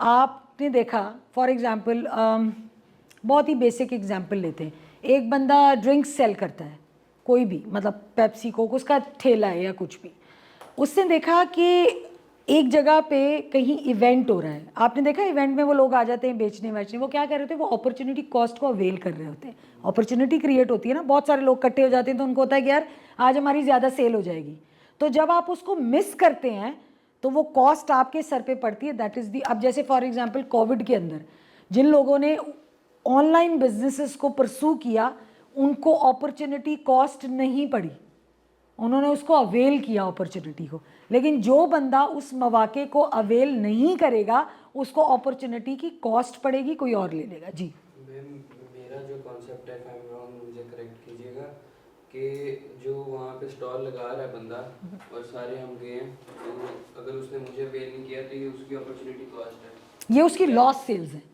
ये उसकी ये लॉस सेल्स, वो भी मैं आपको समझाती हूँ, वो भी मैं मैं 2 स्टॉल्स में से एक पे परचेज कर सकता हूँ, ये मेरी अपॉर्चुनिटी कॉस्ट। ये आपकी अपॉर्चुनिटी, ये आपके लिए अपॉर्चुनिटी है, आपको एक पानी की जगह मिल गई और आपने, लेकिन जिसने आपको लूज़ किया 2 लोग थे, एक से ख़रीदा आपने, एक से नहीं ख़रीदा, जिससे नहीं ख़रीदा ना उसकी अपॉर्चुनिटी कॉस्ट नहीं है, ये उसकी लॉस सेल्स है, क्योंकि कंपटीशन आ गया ना, शेयर बढ़ गया। अगर आप वो अकेला होता बंदा सबको वही बेचता, लेकिन कोई और कंपटीशन भी आ गया मार्केट के अंदर तो मार्केट शेयर तो डिवाइड होगा ना। अगर 100 लोग हैं, 50 उससे ख़रीदेंगे, 50 आपसे ख़रीदेंगे, तो 50% आपकी सेल, आप कहेंगे कि यार काश ये ना आता, I have loss sales of 50%, कि अगर ये ना आता तो 100%, लेकिन अपॉर्चुनिटी कॉस्ट आपको नहीं पड़ी क्योंकि आपने ठेला लगा लिया इन द टाइम, आपने अपॉर्चुनिटी को अवेल किया। तो बिजनेसेस में इस चीज़ को अगेन इंटेलिजेंस होती है जो आपको बताती है कि मार्केट में कौन सी अपॉर्चुनिटी आ रही है, फोरसी करना होता है। आपके पास बिजनेस एनालिसिस्ट बैठे हुए होते हैं जो आपको बताते हैं कि सर फॉर एग्जांपल जैसे ही डॉलर का रेट बढ़ता है और एक्सपेक्टेड होता है स्टॉक एक्सचेंज में कि रेट बढ़ जाएगा, शेयर खरीद लेते हैं ना लोग, तो अपॉर्चुनिटी कॉस्ट नहीं पड़ती उनको, उन्होंने अपॉर्चुनिटी को अवेल किया। लेकिन अगर वो मिस कर देंगे तो this is called the opportunity cost, जो आपको बेयर कर, अगर मैं वो करता तो यार ये हो जाता। हाँ, तो वो आप अपॉर्चुनिटी कॉस्ट बेयर कर रहे हैं और तो कुछ नहीं, अपॉर्चुनिटी तो आपने जाने दी। और अगर आपकी वजह से किसी की सेल्स मिस हो जाती है जैसे आपने कहा, तो वो लॉस सेल्स कहलाती है। और मैं आपको एक और बताऊं, बिजनेसेस के अंदर ना सेल्स से ज़्यादा तवज्जो लॉस सेल्स पे देनी चाहिए। ये वो लोग होते हैं जिनका पता ही नहीं होता लोगों को। जैसे फॉर एग्जांपल मिस आपका ऑनलाइन बिजनेस है तो आप कोशिश किया करें कि आप देखें कि कितने लोगों ने, आप स्टैटिक्स देखती हैं अपनी वेबसाइट के, इंस्टाग्राम के, सब कुछ इनसाइट्स देखते हो आप ये देखते हो कि कितने लोगों ने क्लिक किया, कितना टाइम स्पेंड किया आपकी वेबसाइट पे, कौन लोग बगैर बाय किए चले गए, कौन लोगों का कार्ड का इशू हुआ क्योंकि ये एक लेंदी प्रोसेस है तो वो उसको, क्योंकि ये आपकी लॉस सेल्स है। अक्सर ऐसे होता है, जैसे मैं थोड़ा सा सुस्त इंसान हूँ, फॉर एग्जांपल अगर कोई लंबा प्रोसेस हो मैं छोड़ देती हूँ, मैं दफ़ा करो यार हम शोरूम पे जाके ले लेंगे, कौन ऑनलाइन बाय करे। तो इसका मतलब ये कि उस कंपनी ने लॉस सेल्स की मेरी फॉर्म के अंदर। शोरूम्स के ऊपर 50 लोग आए लेकिन 4 ने ख़रीदा और बाकी ने नहीं ख़रीदा, तो जिन्होंने नहीं ख़रीदा वो आपकी लॉस सेल्स थी, क्योंकि अगर वो आपके शोरूम तक आ गए तो वो पोटेंशियल कस्टमर थे। अब आपकी टीम का काम था उनको कन्वर्ट करना। आप देखें बिजनेसेस के अंदर कन्वर्जन रेट का होना, कुछ चीज़ें तो बिजनेसमैन बनना है, कुछ चीज़ें तो आपकी टिप्स पे होनी चाहिए। कि आपसे कोई पूछे यार कन्वर्जन रेट क्या है आपका, अब बोले यार मुझे तो नहीं पता।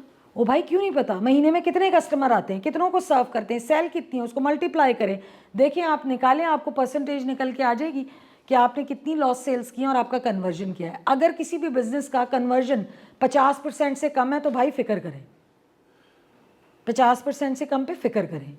आपका कन्वर्जन एटलीस्ट 50 से अबव होना चाहिए कि कम से कम 100 लोग आ रहे हैं, 50 को तो आप डील कर रहे हैं ना। अगर आप सिर्फ 30-35 को डील कर रहे हैं तो उसका मतलब आप अंडर प्ले कर रहे हैं, यू आर प्लेइंग अंडर। 50 से नीचे पे कॉम्प्रोमाइज़ ना करें, जान लड़ाएं अपनी कि भाई क्यों नहीं। अब आपने एक और क्वेश्चन पूछा था 4 P's। जब भी बिजनेस के अंदर कोई चीज़ वर्कआउट, अच्छा ये तो सब पढ़ते हैं मार्केटिंग के अंदर जी, 4 P's क्या होते हैं? किसी भी बिजनेस के 4 पिलर्स होते हैं, किसी भी बिजनेस के, उसको हम कहते हैं 4 P's। पिलर का P लेके 4 P's। पहला होता है प्रोडक्ट, वो सर्विस भी हो सकता है, वो आपका जो शानदार या जो भी हो सकता है। दूसरी चीज़ है प्राइस, ठीक है। तीसरी चीज़ है प्लेसमेंट और चौथी चीज़ है प्रमोशन। अब ये 4 पिलर जो है ना, इनमें से अगर एक पिलर भी आपका सही नहीं लगा हुआ ना तो आपकी पूरी बिल्डिंग हिल जाएगी। तो इन चारों पिलर्स को सही रखना बहुत ज़रूरी है। मैं आप को एक छोटी सी एग्जांपल देती हूँ, फिर हम इसको रिवर्स में समझते हैं, ठीक है। मेरी कंपनी में एक प्रोडक्ट मैंने इंपोर्ट किया, बिका नहीं बिका, नहीं बिका, नहीं बिका। खौफ पैदा करें, इस चीज़ को अंडरस्टैंड करें यार कि जाना है हमने, ये सफ़र है, इसके अंदर सारी चीज़ें मनानी है हमने। जो अल्लाह ताला एहसन तरीके से तरतीब दे रहे हैं आपकी लाइफ में, उसमें खुश रहना सीखें। और आप जब आप अल्लाह की तकसीम पे बिलीव करना शुरू कर देंगे तो लोगों से हसद और जलन का जज्बा वैसे ही ख़त्म हो जाएगा। I use to be very jealous corporate culture के अंदर ना। मेरी एक कलीग भी हुआ करती थी, अब वो मेरी दोस्त भी हैं, उनके साथ आई यूज़ टू फाइट। मुझे बहुत बुरा लगता था, आई यूज़ टू जेलस कि इसने क्यों अच्छा किया, इसने क्यों अच्छा किया। फिर I have change my perspective कि यार ये चीज़ तो मुझे नहीं दे रही सिवाय परेशानी के, मैं सारा वक्त जेलस ही हो रही हूँ, परेशानी हो रही हूँ। फिर जब मैंने ये कॉन्सेप्ट पढ़ा कि जो इंसान अल्लाह की तकसीम पे राज़ी नहीं होता वो नाशुक्र है, और आपका बच्चा भी नाशुक्रा होता है, जूते मारते हैं उसे कि सुबह शाम तुम्हें हम अच्छी तालीम दे रहे हैं, ये कर, तुम बदतमीज़ी कर रहे हो हमारे साथ, कितना हम वो करते हैं। सो इसी तरह अल्लाह की तकसीम में राज़ी रहना सीखें, अल्लाह की तकसीम को एक्सेप्ट करें। आपका भाई भी आपसे आगे बढ़ जाता है तो उसके बराबर जाके खड़े हो कि यार तुम डिज़र्व करते थे, ये तुम्हारे लिए था। फिर देखिए आपके अपने मामलात कैसे रिजॉल्व होते हैं। तो अब जैसे आपने कहा कि एक दीन है, एक मज़हब है, मैं समझती हूँ Islam is a journey of joy, समझ आनी चाहिए। अगर इतना ही इंजीनियर और डॉक्टर बनना इम्पॉर्टेंट होता है ना, और सनतें लगाना इम्पॉर्टेंट होता, तो हमारे नबी पाक सल्लल्लाहु अलैहि वसल्लम गुर्बत में क्यों चले गए? बेस्ट वैल्यूज़ कैरी की थी ना उन्होंने क्यों नहीं अल्लाह से दुआ मांगी? उनका रिस्क का तवक्कल अल्लाह, उन्होंने क्यों नहीं कहा कि अल्लाह ताला एक लेदर की फैक्ट्री लगवा दे मेरी। मैं ये भी बताना चाहता हूँ कि ऑपरेशंस कैसे चलते हैं, लेकिन ये करना गलत नहीं है। लेकिन हर चीज़ को उतनी इम्पोर्टेंस दें जितनी उसकी ज़रूरत है। माल को ज़िंदगी का मकसद ना बना लें, ज़िंदगी का मकसद कुछ और है। मैं 2 फॉर्मेट्स लेके आई हूँ फीजिबिलिटी के, ठीक है, ताकि आप दोनों फॉर्मेट्स को अच्छी तरह समझ लें।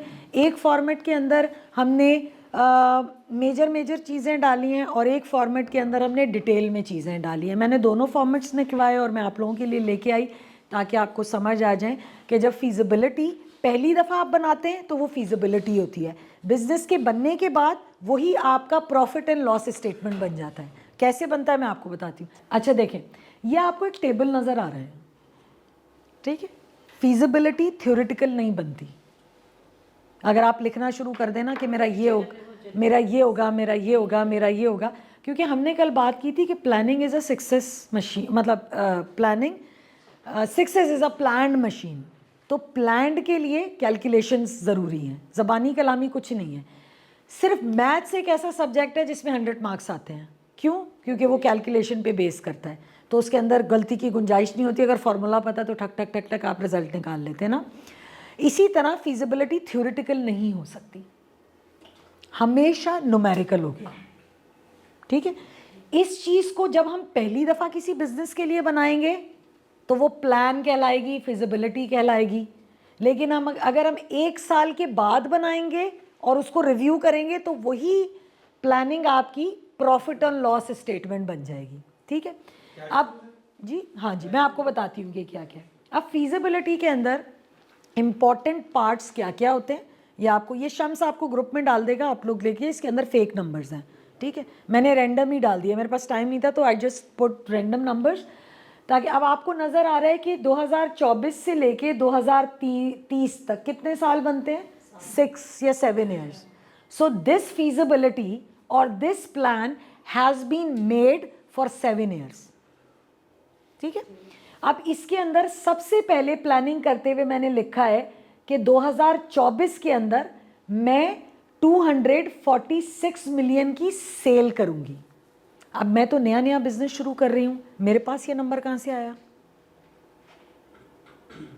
कैसे आया? प्लानिंग और बिल्कुल, क्योंकि जब आप बिज़नेस किसी में घुसते हैं तो आपको पता होता है ना कि इस बिज़नेस के मार्केट इस वक्त चल क्या रही है। फॉर एग्जांपल आपने मेडिकल स्टोर खोला है, किसी स्टोर, तो आपको ज़रूर पता होगा कि बराबर वाले की पर डे सेल कितनी है, पता है ना। तो आप कहेंगे कि यार इसके पास तो सिर्फ 4 असॉर्टमेंट हैं और ये इतनी सेल कर रहा है, मैं 8 रखूँगा तो मैं इससे डबल कर लूँगा। तो ये जो नंबर्स हैं पहली दफ़ा जब आप बना रहे होते हैं तो ये फोरकास्टेड नंबर होते हैं, ये प्रोजेक्शंस होती हैं, ये आपके दिमाग के अंदर अज्यूम की हुई चीज़ें होती हैं, लेकिन ये रियलिटी बेस होनी चाहिए, रैशनलाइज होनी चाहिए, फेक नहीं होनी चाहिए। दिल से नहीं ताल्लुक़ होता इसका कि यार मैं तो 5 करोड़ करूँगा, रियलिस्टिक नहीं है।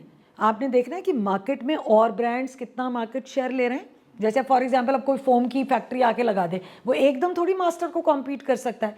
मास्टर को 70 साल हो गए काम करते हुए, 62% मार्केट शेयर है मास्टर का फोम के अंदर।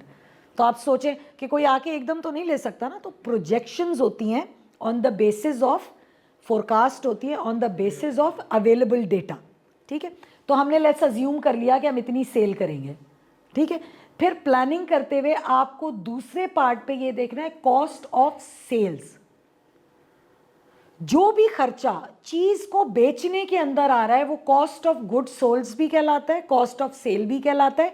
एक बड़ी कॉमन टर्मिनोलॉजी है बिजनेस के अंदर, कॉग्स, COGS, कॉग्स, इसको कहते हैं कॉस्ट ऑफ गुड्स सेल। जो चीज़ें भी आपने बेची हैं उनके अंदर जितनी भी कॉस्ट अकर हुई है, अब इस कॉस्ट के अंदर मेजर क्या आएगा?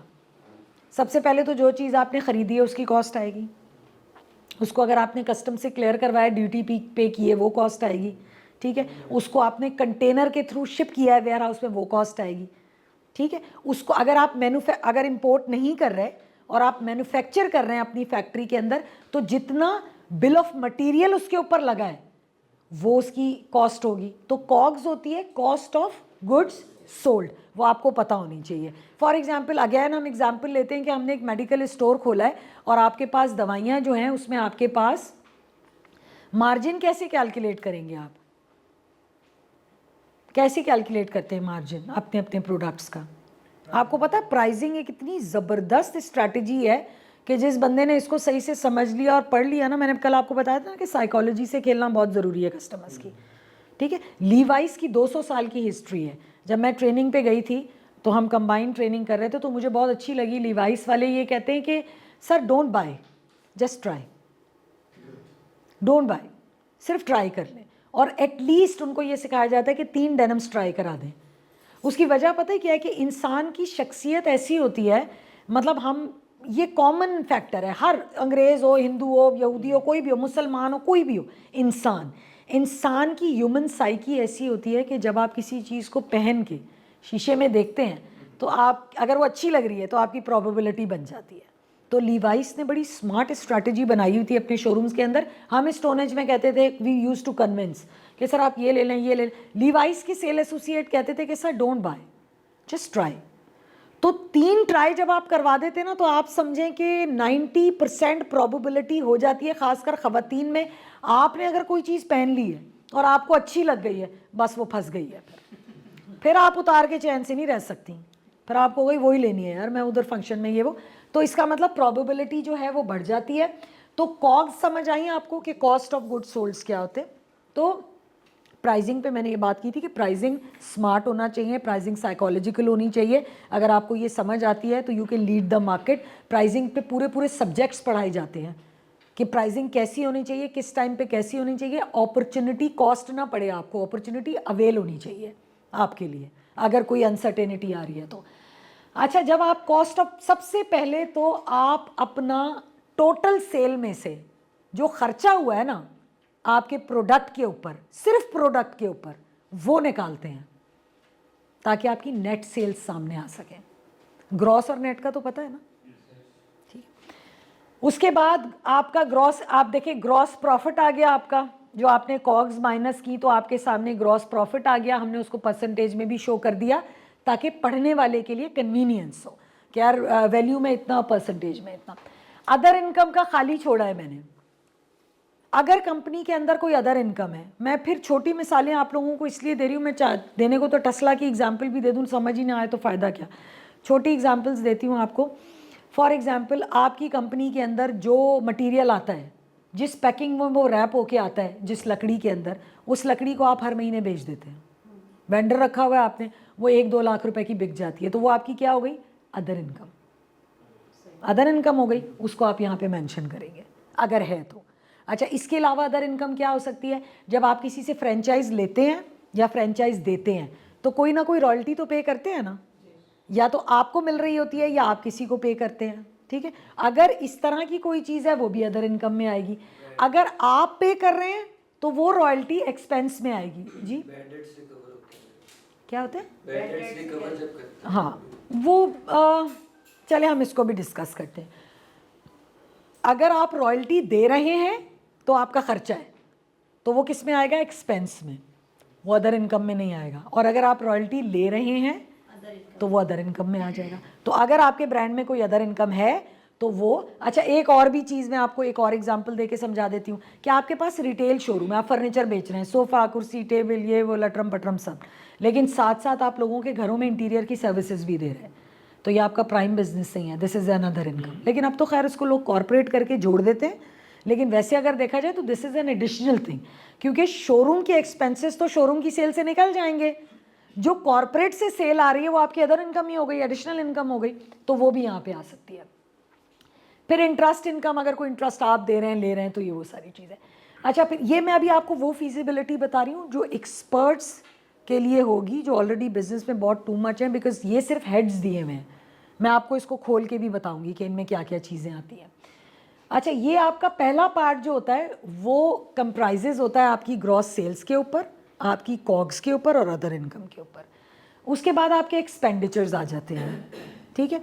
अब अगर आप बिजनेस नया बना रहे हैं तो आप एक्सपेंडिचर्स फोरकास्ट करेंगे कि यार पहला एक्सपेंस तो फिक्स्ड कॉस्ट कहलाती है। ये जो खर्चे आपके होने ही होने हैं वो क्या कहलाते हैं?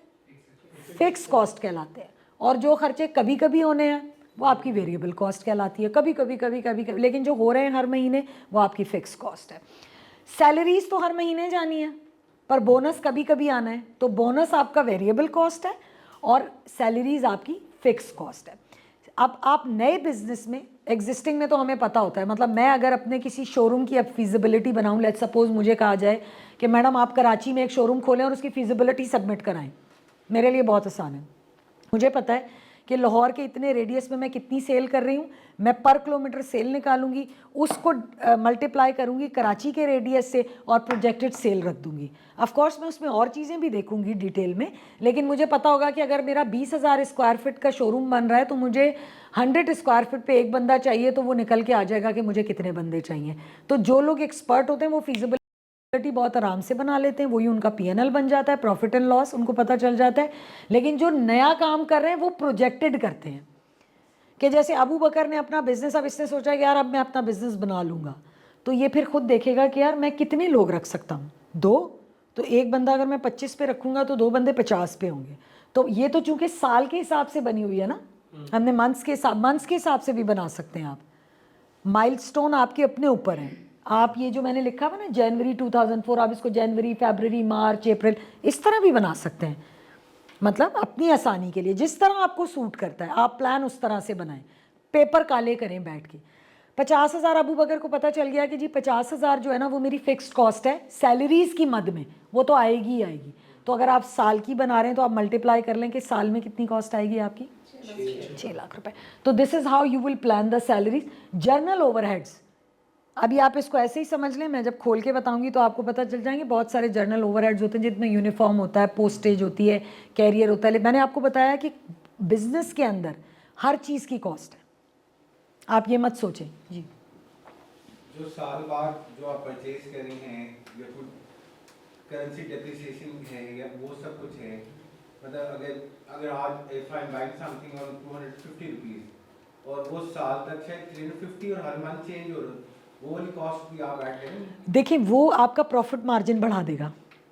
कैसे कि आपने एक चीज़ 200 रुपये की बाई की हुई है, लेकिन साल बाद वही चीज़ 400 रुपये की हो गई, बट आपने पूरे साल के लिए 200 की बाई की थी, और आपने जब 200 की बाई की थी तो आपने बोला था कि मैं इसको 500 का बेचूंगा, यानी कि आपने कितना 60% आपने अपना प्रॉफिट सोचा था।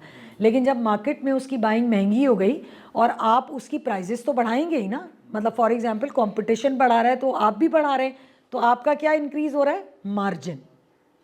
बट ये पता है किस चीज़ पे ये आप कैलकुलेटेड रिस्क के तहत तो आपने कर दिया, आपको ये तो नज़र आ गया, बट मेरे पास जो पैसा है मैंने दोबारा भी बाइंग करनी है, और अगर जो कॉस्ट अकाउंटेंट होता है वो तो बड़ी माइन्यूट डिटेल देता है, अब मैं लॉस हो जाता है। नहीं, ये तो बड़ी ज़बरदस्त चीज़ है, इसमें तो आप अनसर्टेनिटी में अपॉर्चुनिटी अवेल कर रहे हैं।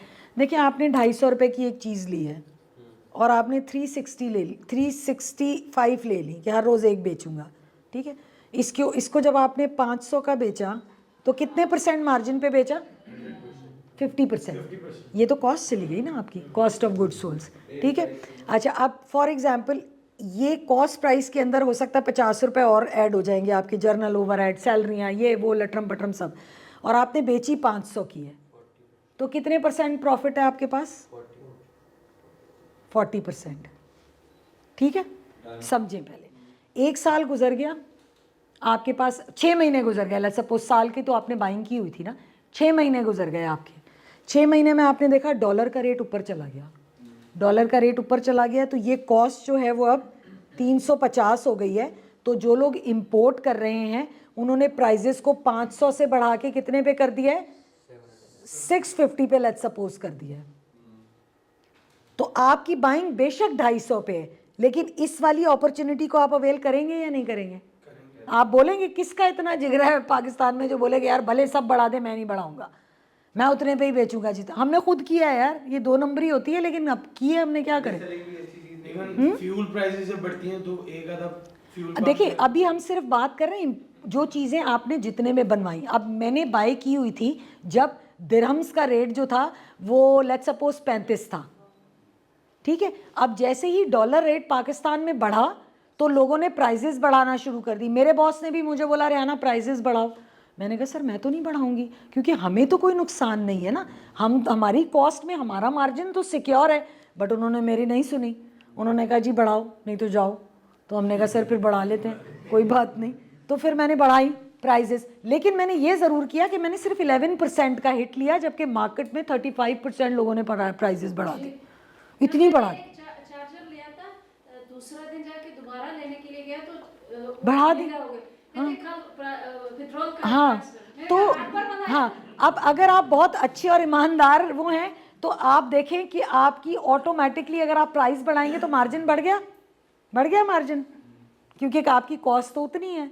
इसको हम 250 की जगह फॉर एग्जांपल इसमें 50 और ऐड कर दें, कॉस्ट तो आपकी यही रही क्योंकि आपने इंपोर्ट किया हुआ है या बना के रखा हुआ है, लेकिन अपॉर्चुनिटी अवेल कर ली। अगर नहीं करेंगे तो अपॉर्चुनिटी कॉस्ट है फिर आपको। मार्केट शेयर जब एक्सपैंड किया जाता है तो उससे प्राइस के ऊपर कंपैरेटिव। अच्छा, उसके भी फिर डिफरेंट पैरामीटर्स होते हैं जो शेयर्स गिरने के। जैसे अभी मैं कहती हूँ, मैं वो नहीं हूँ, इमरान खान के हक़ में नहीं हूँ, लेकिन मैं ये कहती हूँ कि अब अगर इस वक्त इमरान खान हुकूमत में आता है तो just because of his credibility हमारे मुल्क के हालात काफ़ी एकदम बेहतर हो सकते हैं। उसकी वजह है कि जब क्रेडिबिलिटी बनेगी ना तो लोगों की इन्वेस्टमेंट, मार्केट शेयर, एक स्टॉक एक्सचेंज, सब पे इन्वेस्टमेंट, फॉरेन करेंसी, सब के ऊपर फ़र्क आएगा क्योंकि उस बंदे ने अपनी क्रेडिबिलिटी बिल्ड की है ना लोगों के दरमियान। तो ये है कि अगर आपकी अनसर्टेनिटी आती है, पहली तो बात है आपके पास थ्रेट प्लानिंग भी होनी चाहिए, हर प्लान के साथ threat planning, unforeseen external factor. Prime minister उसने कहा बंद करो, सारे टेक्सटाइल की मिलें ही बंद कर दो। अब आपका तो बिजनेस ही टेक्सटाइल का। अब जैसे एलसीज की वजह से लोग कितना परेशान उठा रहे हैं, हम खुद भी परेशान हैं इस चक्कर में। तो ये Faisal, have you clear this? ठीक है। अच्छा, फिर सैलरीज आती हैं, जर्नल ओवरहेड्स में बहुत सारे आते हैं, फिर फाइनेंशियल ओवरहेड्स में होते हैं कि किसी को ट्रैवल एक्सपेंस देना है, किसी को रीइंबर्समेंट करनी है, तो ये सारे फाइनेंशियल एस्पेक्ट होते हैं। डेप्रिसिएशन, ये तो सबको ही पता है, चीज़ जैसे जैसे डिवैल्यू हो रही है, यूज़ हो रही है, उसकी डेप्रिसिएशन हो रही है। फिर आपके ये सारी आपकी जब आप प्लान कर रहे होंगे तो ये सारी चीज़ें फोरकास्टेड होंगी, क्योंकि प्लानिंग तो होती ही 2 तरह से प्लानिंग होती है, या तो आपके अंदाजे और इंटेलेक्ट पे या डेटा पे। जब आप नया बिज़नेस खोल रहे हैं तो कोई डेटा तो है नहीं, तो आप अपने इंटेलेक्ट पे और मार्केट ट्रेंड को देखते हुए प्लान और फिजिबिलिटी बनाएंगे। फिर उसके बाद प्रॉफिट बिफोर टैक्स, टैक्स के बाद कितना है, प्रॉफिट आफ्टर टैक्स। इस तरह से आपको नीचे आते आते आपको पता चल जाएगा कि आपका प्रॉफिट कितना जेनरेट की आप कर सकते हैं या आपने किया। अगर तो आपका रनिंग बिजनेस है तो आप इसको पीएनएल की तरह देखेंगे। PNL stand for profit and loss statement. It's a financial statement. There are 4 types of financial statement, profit and loss, balance sheet, और 2 और होती है वर्कशीट, और जो I am not a finance person. लेकिन अगर मेरा रनिंग बिजनेस है तो मैं इसको प्रॉफिट एंड लॉस समझ के देखूंगी कि यार सेल कितनी की, यार ये कॉग्स इतनी ज़्यादा कैसे बढ़ गई, और ग्रॉस प्रॉफिट 62% क्यों आया, मुझे तो 82 आना चाहिए था। तो ये सारी चीज़ें, यही प्लान आपको हेल्प करेगा आपके बिजनेस को इवेल्युएट करने के लिए आफ्टर 1 ईयर। ठीक है, जैसे हमने कल बात की थी कि इसको जब तोड़ेंगे तो आपके माइलस्टोन बनेंगे। दूसरी लगाइएगा प्लीज़। ये तो हो गई जो नॉर्मली कंपनी में दिखाई जाती है, क्योंकि we understand the language. When it comes to the journal expenses हमें पता है, when it comes to the financial expenses हमें पता है। अब मैं आपको एक और फिजिबिलिटी दिखा रही हूँ जिसके अंदर चीज़ों को बहुत डिटेल डाला गया है, एक एक चीज़ को तोड़ के, ताकि आपको पता चले कि कौन कौन से एक्सपेंसेस बिजनेस में हो सकते हैं। पहले तो आपकी ग्रॉस सेल आ गई, फिर आपका लेस डिस्काउंट, ये आपकी ग्रॉस सेल से माइनस होगा, नेट में से माइनस नहीं होगा, ये आपको समझना है। जैसे आप डिस्काउंट तो मिस आप भी देती होंगी, कभी वैसे ही किसी दोस्त को बोला तुम्हें 500 माफ़ डिस्काउंट है, या कभी कैंपेन लगा रही हैं, तो आपने जब अपने बिजनेस को प्लान करना है तो उसके अंदर डिस्काउंट का परसेंटेज भी आइडेंटिफाई करें, क्योंकि बगैर डिस्काउंट के आप सर्वाइव नहीं कर सकते, आपको देना ही पड़ेगा। तो वो परसेंटेज भी आपको आइडेंटिफाई करना है और वो अपने ग्रॉस में से माइनस करना है। उसके बाद net of discount sales, discount की परसेंटेज निकाल के आपकी सेल क्या रह जाती है। फिर आपकी नेट सेल्स ऑफ टैक्स, अगर आप टैक्स पेयर हैं तो ऑफकोर्स वो परसेंटेज भी आप अपनी ग्रॉस में से निकालेंगे, क्योंकि नेट तो आपका प्रॉफिट है, वो है जो आप जेब में डाल के घर लेके जाएंगे, किसी के साथ शेयर नहीं करेंगे, तो वो चीज़ भी माइनस हो जाएगी। फिर आपका कॉग्स आ गया दोबारा, कॉस्ट ऑफ गुड्स सोल्ड, कि आपका कितना खर्चा आया, आपने इंपोर्ट किया तो कितने में पड़ी चीज़, आपको आप खुद बना रहे हैं तो कितने में पड़ी, वो सारी एक्सपेंसेस यहाँ पे आएंगे। फिर आपका ग्रॉस प्रॉफिट निकल के आएगा। हम ग्रॉस प्रॉफिट क्यों कह रहे हैं इसको? यस, क्योंकि अभी तो इसमें बहुत खर्चे हैं जो निकल रहे हैं। ठीक है, नहीं अब देखिए, सबसे पहले तो जो प्राइम स्टेज है ना, उसके अंदर आप सिर्फ COGS, discount, gross sales and gross profit को देखेंगे, ये सेकेंडरी आती हैं चीज़ें। फिर आपको पता चल गया कि जी आपका जो ग्रॉस प्रॉफिट है ना वो इतना है। फिर आपने उसमें से सैलरीज और अदर बेनिफिट क्या, कि कंपनी जो है वो प्रोविडेंट भी देती है, आधा एम्प्लॉय पे करता है, आधा कंपनी पे करती है। फिर आप ट्रैवल करते हैं, वो पैसे भी मिलते हैं आपको, फिर आपको बोनसेस भी मिलते हैं, फिर इंसेंटिव भी मिलते हैं, तो सैलरीज के साथ आता है वो। ये इसको कभी भी मिस ना करें, क्योंकि इन दी एंड जब आप अपनी बिजनेस को देखेंगे तो आप कहेंगे यार ये तो मैंने सोचा ही नहीं था, मैंने तो सिर्फ सैलरीज लगाई थी। ह्यूमन कॉस्ट भी डालें ना इसमें, लैपटॉप भी डालें, वो भी आएगा, खैर वो अलहदा हेड में आता है। उसके बाद सिक्योरिटी एक्सपेंसेस। अब सिक्योरिटी एक्सपेंसेस ये वो भी हैं जो सिक्योरिटी यू प्रोवाइड, लेकिन ये वो भी हैं जो सिस्टम सिक्योरिटी होती है। आपके पास जो बैकएंड के ऊपर जैसे प्रोफेशनल सॉफ्टवेयर्स होते हैं, आपके पास आउटलाइट सिस्टम होते हैं, आपके पास फिजिकल सिक्योरिटी होती है, वो कितने एक्सपेंसेस हैं। पावर एंड फ्यूल, इसमें बिल्स आते हैं, इलेक्ट्रिसिटी के बिल्स आते हैं, इसमें जनरेटर का फ्यूल आता है। ठीक है, इसमें वो जो लॉजिस्टिक में गाड़ियाँ यूज़ हो रही हैं उनका फ्यूल और उनकी मेंटेनेंस, और सारी मेंटेनेंस का तो खैर अलग हेड होता है, लेकिन फ्यूल, उनका फ्यूल भी आ रहा होता है उसके अंदर। फिर उसके बाद यूटिलिटीज़, जो दीगर इलेक्ट्रिकल से दीगर यूटिलिटीज़ हैं, पानी का बिल है, गैस का बिल है। अच्छा, अब एक और मज़े की बात भी मैं आपको बताऊंगी, अगर आपको इन सारी चीज़ों को समझ आ जाता है तो हेड्स आप अपनी मर्ज़ी से भी बना सकते हैं। जैसे आप इतने सारे बोले भाई मुझे इतनी सारी चीज़ें नहीं देखनी, मेरा दिमाग ख़राब हो रहा है, तो जो फ्यूल, पावर एंड यूटिलिटीज़ का एक हेड बना दो। लेकिन लोग कोशिश करते हैं कि इसको तोड़ के रखें ताकि उनको समझ आए कि कहाँ से वो चीज़ें जा रही हैं। अभी हम बिज़नेस खोलने की बात कर रहे हैं तो हम सारी चीज़ें अंदाज़ों पे कर रहे हैं। फिर उसके बाद लेस टोटल ऑपरेशनल एक्सपेंसेस। अब नीचे जो है वो ऑपरेशंस को रन करने के लिए जो एक्सपेंसेस होते हैं ना, वो लिखते हैं हम, जिनके अंदर ट्रैवलिंग एक्सपेंस होते हैं। एक बंदा जो अकर करता है वो होटल लेगा वहाँ पे, ठीक है, फिर उसको आप गाड़ी देंगे, फिर उसका फ्यूल जो लगेगा, फ्यूल उसमें आ जाएगा और उसके होटल के एक्सपेंसेस में। व्हीकल रनिंग एक्सपेंस, अब यहाँ पे लॉजिस्टिक की व्हीकल की बात हो रही है, और पहले वाले फ्यूल और उसके अंदर आपने एम्प्लॉय की बात की है सैलरीज के साथ। फिर रिपेयर एंड मेंटेनेंस, गाड़ी ख़राब हो गई है, लॉजिस्टिक की कुछ आगे एक्सीडेंट हो गया, खुदा ना खास्ता जो भी है, हम तो ये चीज़ें भी डालते हैं कि अगर चालान वालान हो जाता है ना, क्योंकि हर एक्सपेंस रिकॉर्ड करना इज़ वेरी इंपॉर्टेंट। जब तक आपको ये नहीं पता होगा कि कितना खर्चा हो रहा है, तब तक आप ये नहीं कर सकते कि मुझे बच कितना रहा है। खुले खाते में बिजनेस नहीं होता, it has to be plan in a micro manage होना चाहिए बिजनेस। तो आपको पता होना चाहिए कि अगर चालान भी 400 रुपये का हुआ है, रिकॉर्ड ज़रूर करें। दिल बड़ा है आप जाने दें, लेकिन रिकॉर्ड ज़रूर करें ताकि आपको पता रहे। फिर उसके बाद फ्रेट एक्सपेंसेस, आपने कुरियर करना है जो चीज़ें, अगर कस्टमर को ऑनलाइन कुरियर करनी है चीज़ें, उसकी पैकेजिंग और वो सारी चीज़ें। फिर आपकी प्रिंटिंग एंड स्टेशनरी, ज़ाहिर बात है आपने अपने एम्प्लॉयज़ को फैसिलिटेट करने के लिए लैपटॉप भी देना है, ठीक है ना, उनको आपने और दीगर तरीक़ों से भी फैसिलिटेट करना है, मोबाइल भी देना है आपने उनको, सारी चीज़ें देनी है, वो इसमें डाल दें। इंटरटेनमेंट एक्सपेंस, ये क्या, खाना पीना, चाय, रिफ्रेशमेंट। आप अपने एम्प्लॉयज़ को कहते हैं ना, एम्प्लॉय के लिए एक वर्किंग अच्छी कंडीशन होगी तो उसकी एफिशिएंसी बढ़ेगी। ज़ाहिर बात है 2 दफ़ा तो चाय पीते ही हैं, फिर अगर कोई गेस्ट आ गया उसको करना, तो ये सारे इंटरटेनमेंट एक्सपेंस, लेकिन ये इग्नोर नहीं हो सकते। अच्छा फिर आ जा जी, ये यहाँ पे चीनी का और इसका बहुत अच्छा खासा ओवरहेड होता हाँ होता है।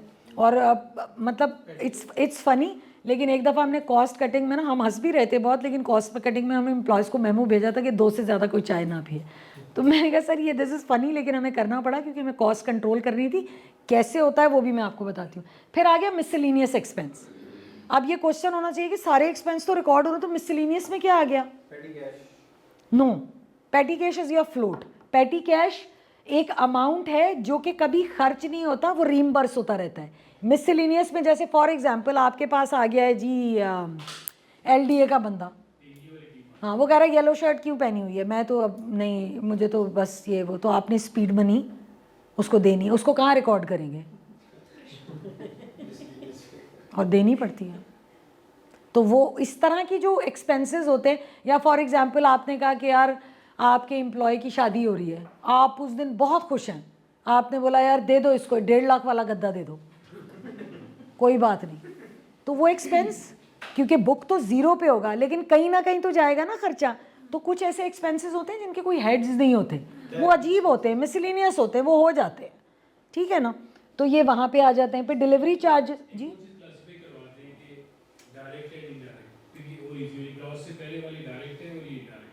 बिल्कुल। अच्छा फिक्स्ड, इनडायरेक्ट, डायरेक्ट, आप जो भी कहें, लेकिन मैं उनको कहूँगी कि those are the prime expenses. Expenses अपनी नौयत के हिसाब से रिकॉर्ड होते हैं। आप मिसलेनियस को पहले स्टेज पे नहीं ला सकते। आपको बॉस ही कहेगा यार तुम पागल हो, मतलब तुम 6,000 रुपये रिश्वत दिखा रहे हो मुझे, हैं, और जो इतनी बड़ी बड़ी चीज़ें वो नहीं दिखा रहे मुझे। तो देयर इज़ ऑलवेज अ तरतीब। तो हर हेड को अब, और इसको आप ऊपर नीचे करें आपकी मर्ज़ी, लेकिन प्राइम एक्सपेंसेस को प्राइम रखें।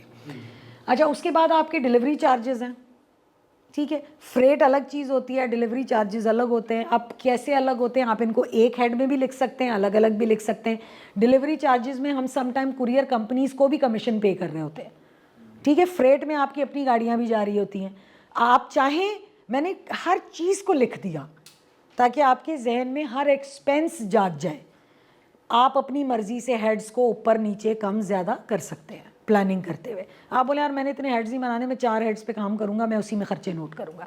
लेकिन जितने ज़्यादा हेड्स बनाएंगे उतनी ज़्यादा चीज़ों को कंट्रोल कर सकेंगे, ठीक है। कैसे वो मैं आपको ज़रूर बताऊंगी। आगे चलिएगा। अच्छा ऊपर चला गया, सॉरी।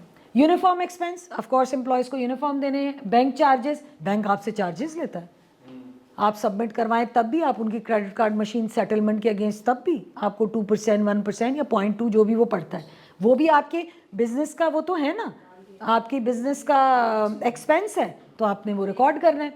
फिर उसके बाद क्लीनिंग एक्सपेंस, शोरूम में जेनिटोरियल है, झाड़ू लग रहा है, डस्टिंग हो रही है, वो expense. Legal and professional charges, हमारी कंपनी पे भी डायमंड ने केस किया हुआ है। नहीं, ज़रूरी नहीं होता। अच्छा फिर अब बहुत अच्छा क्वेश्चन है, जेनिटोरियल लोग प्रेफर करते हैं थर्ड पार्टी को। उसकी वजह ये होती है कि ऑलरेडी हमारी पाकिस्तान में बहुत सारी कंपनीज़ हैं जो जेनिटोरियल की कंपनीज चला रही होती हैं।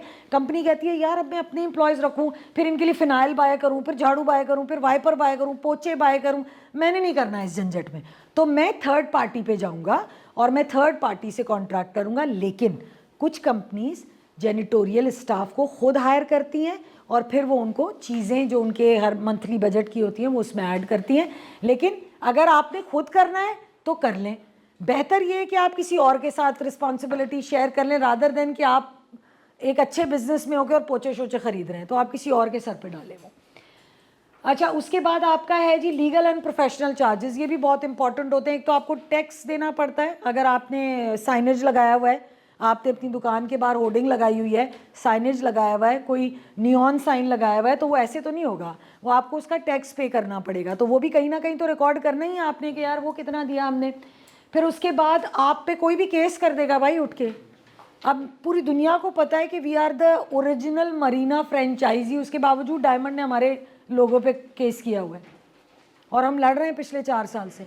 मतलब मैं पावर ऑफ अटॉर्नी मेरे पास है, मैं असाइन करती हूँ लॉयर्स को, मैं कोर्ट भी जाती हूँ अपने ब्रांड को रिप्रेजेंट करने, लेकिन बिला वजह का पंगा डाला हुआ है उन्होंने। उनको भी पता है कि ये उनको ब्रांड नहीं मिलेगा क्योंकि ये ब्रांड हमारा है, लेकिन तंग करने वाली बात। डायमंड हमारे बहुत बड़े राइवल्स हैं, आई एम सॉरी अगर कोई डायमंड से, मास्टर एंड डायमंड बड़े पुराने राइवल्स हैं, तो उन्होंने हमारे ब्रांड पे कॉस्ट, अब जो वो कॉस्ट आ रही, आप यकीन करें मेरा पिछले साल का इस्लामाबाद शोरूम का P&L हिल गया क्योंकि हमने बहुत अच्छी सेल की। जब मैं बैठी हमारी 6 महीने के बाद जब हमारी इवैल्यूएशंस हुई और हमने देखा YTD की सेल, तो मैंने कहा यार ये तो हो ही नहीं सकता कि हम 2% नेगेटिव चले जाएं। मैं बड़ी परेशान हुई, मैंने कहा यार इसको फिगर आउट करो। अकाउंट्स ने उसका अक्रूवल बुक नहीं किया था, हमें एक्सपेंस पड़ा लीगल का, क्योंकि हमारे लॉयर की जो फीस थी विच वॉज 2.5 मिलियन या जितनी भी, जब वो हमने दिया इस्लामाबाद शोरूम के लिए तो वो इस्लामाबाद के P&L में ही रिकॉर्ड होगा ना, जिस शोरूम का खर्चा है वही उठाएगा ना, अम्मी अबू थोड़ी होते हैं कि वो उठाएंगे। तो हमें जब वहाँ पे 25 लाख पड़े तो उसने मेरा जो प्रॉफिट था उसको हिला दिया। अब इस्लामाबाद को खुले हुए 6 महीने या साल हुआ था, ज़्यादा टाइम नहीं हुआ था, तो उसके ना तो ग्रॉस सेल्स ज़्यादा थी ना प्रॉफिट था, क्योंकि एक ब्रांड इतना एक्सपेंसिव है। लोगों ने पहले आके बोला इतना महंगा, फिर उसके बाद एक बाइंग साइकिल रिपीट हुआ और फिर मेरा क्लाइंटेल डेवलप होना शुरू किया। बट पहला साल we waited, we just let people absorb the prices. तो इस तरह के एक्सपेंसेस भी होते हैं, फ़ी, पोस्टेज, अदर चार्जेस ये भी होते हैं, इंश्योरेंस होती हैं आपकी चीज़ों के, एम्प्लॉय की इंश्योरेंस करवाई हुई होती है आपने मोबाइल फ़ोन इंश्योरेंस, गाड़ियाँ इंश्योर करवाई हुई होती हैं आपने, तो वो वाले चार्जेस भी आपको, एडवर्टाइजमेंट एक्सपेंस, मार्केटिंग के जो भी एक्सपेंस हैं वो इसके अंदर आते हैं। अदर इनकम अगर आपको देनी पड़ रही है तो, ऊपर हमने था कि ले रहे हैं अगर तो वो आपकी अदर इनकम है, लेकिन अगर आप दे रहे हैं तो वो आपके एक्सपेंस में आएगी। ले रहे हैं तो प्रॉफिट में आएगी, ग्रॉस प्रॉफिट में। अगर दे रहे हैं, जैसे मैं 7% रॉयल्टी पे करती हूँ MRC को, मरीना रिटेल कॉरपोरेशन दुबई को, जो चीज़ मैं बेचती हूँ उसमें 7% का ग्रेस चला जाता है उनको। क्यों? क्योंकि they are the principals, they are the owners, हमने उनकी लेगेसी को कंटिन्यू किया हुआ, तो रॉयल्टी तो बनती है और यही उनकी इनकम है। अब जो चीज़ मेरे लिए एक्सपेंस है उनके लिए क्या है? उनके लिए इनकम है, वाइस वर्सा। यस, तो अदर इनकम अगर आप कोई पे कर रहे हैं तो वो भी आप देते हैं। हो सकता है आपने बोला हो कि यार मैं अपने ब्रांड से ज़कात भी दूंगा, तो वो भी अदर आपके एक्सपेंस में आएगी, क्योंकि आप उसको किस उसमें रिकॉर्ड करेंगे। ज़कात का तो कोई आप बना भी लें तो कोई मसला नहीं है, लेकिन आप उसको अदर इनकम के नीचे लेके आ सकते हैं।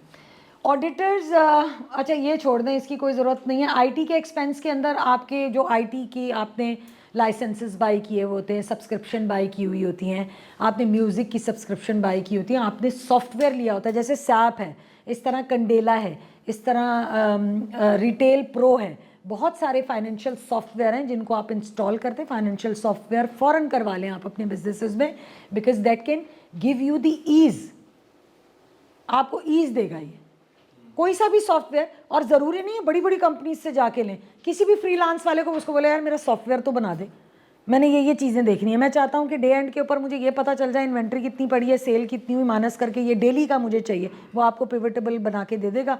छोटा सा सॉफ्टवेयर 15,000 भी ले लेते हैं, 20,000 भी, लेकिन आप अपनी कैलकुलेशंस को मॉनिटर करने के लिए सॉफ्टवेयर ज़रूर लें अपने बिजनेस के अंदर, जो कि बैक एंड ऑपरेशंस को सिस्टमैटिकली लेके चले। आपको ये नहीं कहना पड़े कि वेयर हाउस वाले को भाग के जाओ गिन के आओ कि कितनी चीज़ें पड़ी हैं, ये क्या काम है? ऐसे तो नहीं होना चाहिए। आपको एक क्लिक पे नज़र आना चाहिए कि इन्वेंट्री क्या है, लेकिन इसके लिए ज़रूरी है कि इन्वेंट्री ऐड भी हो सिस्टम में। कमीशन ऑन सेल्स, अब ये एक ऐसी चीज़ है कि आजकल आपने देखा होगा कि आर्किटेक्ट्स अपने प्रिविलेजेस देखते हैं। आर्किटेक्ट्स बड़े रूड हो गए हैं भाई। आर्किटेक्ट्स कहते हैं कि अगर हमने तुम्हारी सेल कराई है ना, हमें पैसे दो, हमें बाहर भेजो, हमें सैरें कराओ, जैसे डॉक्टर्स करते हैं। अब आर्किटेक्ट्स और डिज़ाइनर भी ये करते हैं।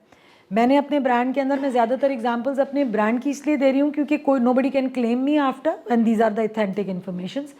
हमने एक प्रिविलेज प्रोग्राम बनाया हुआ है जिसको हम कहते हैं इनर स्क्वायर।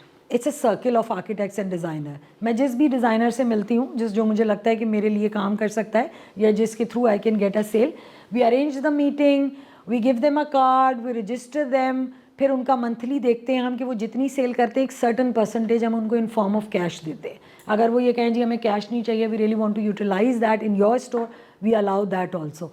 फिर साल में हम देखते हैं कि हमारा टॉप डिज़ाइनर कौन सा रहा है, क्योंकि फिर जब हमारा टॉप डिज़ाइनर हमें पता चल जाता है कि जी Sohail Bhatt is the top designer, तो हम उनको अभी जैसे मैंने रिसेंटली फिर हम उनको उनके हिसाब से वी कंपनसेट।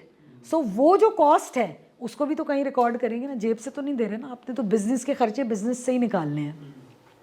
तो कमीशन ऑन सेल्स अगर आप दे रहे हैं किसी आर्किटेक्ट को, ये अक्सर B2B में होता है। लोग कहते हैं कंपनी के कि यार मैं तुझे ये ऑर्डर दिला दूंगा, मेरा कितना % आपको देना पड़ता है। अब वो स्पीड मनी नहीं है, वो कमीशन है। स्पीड मनी का तो कोई चक्कर ही नहीं है ना, वो कमीशन है, तो उसको भी आपने रिकॉर्ड करना है।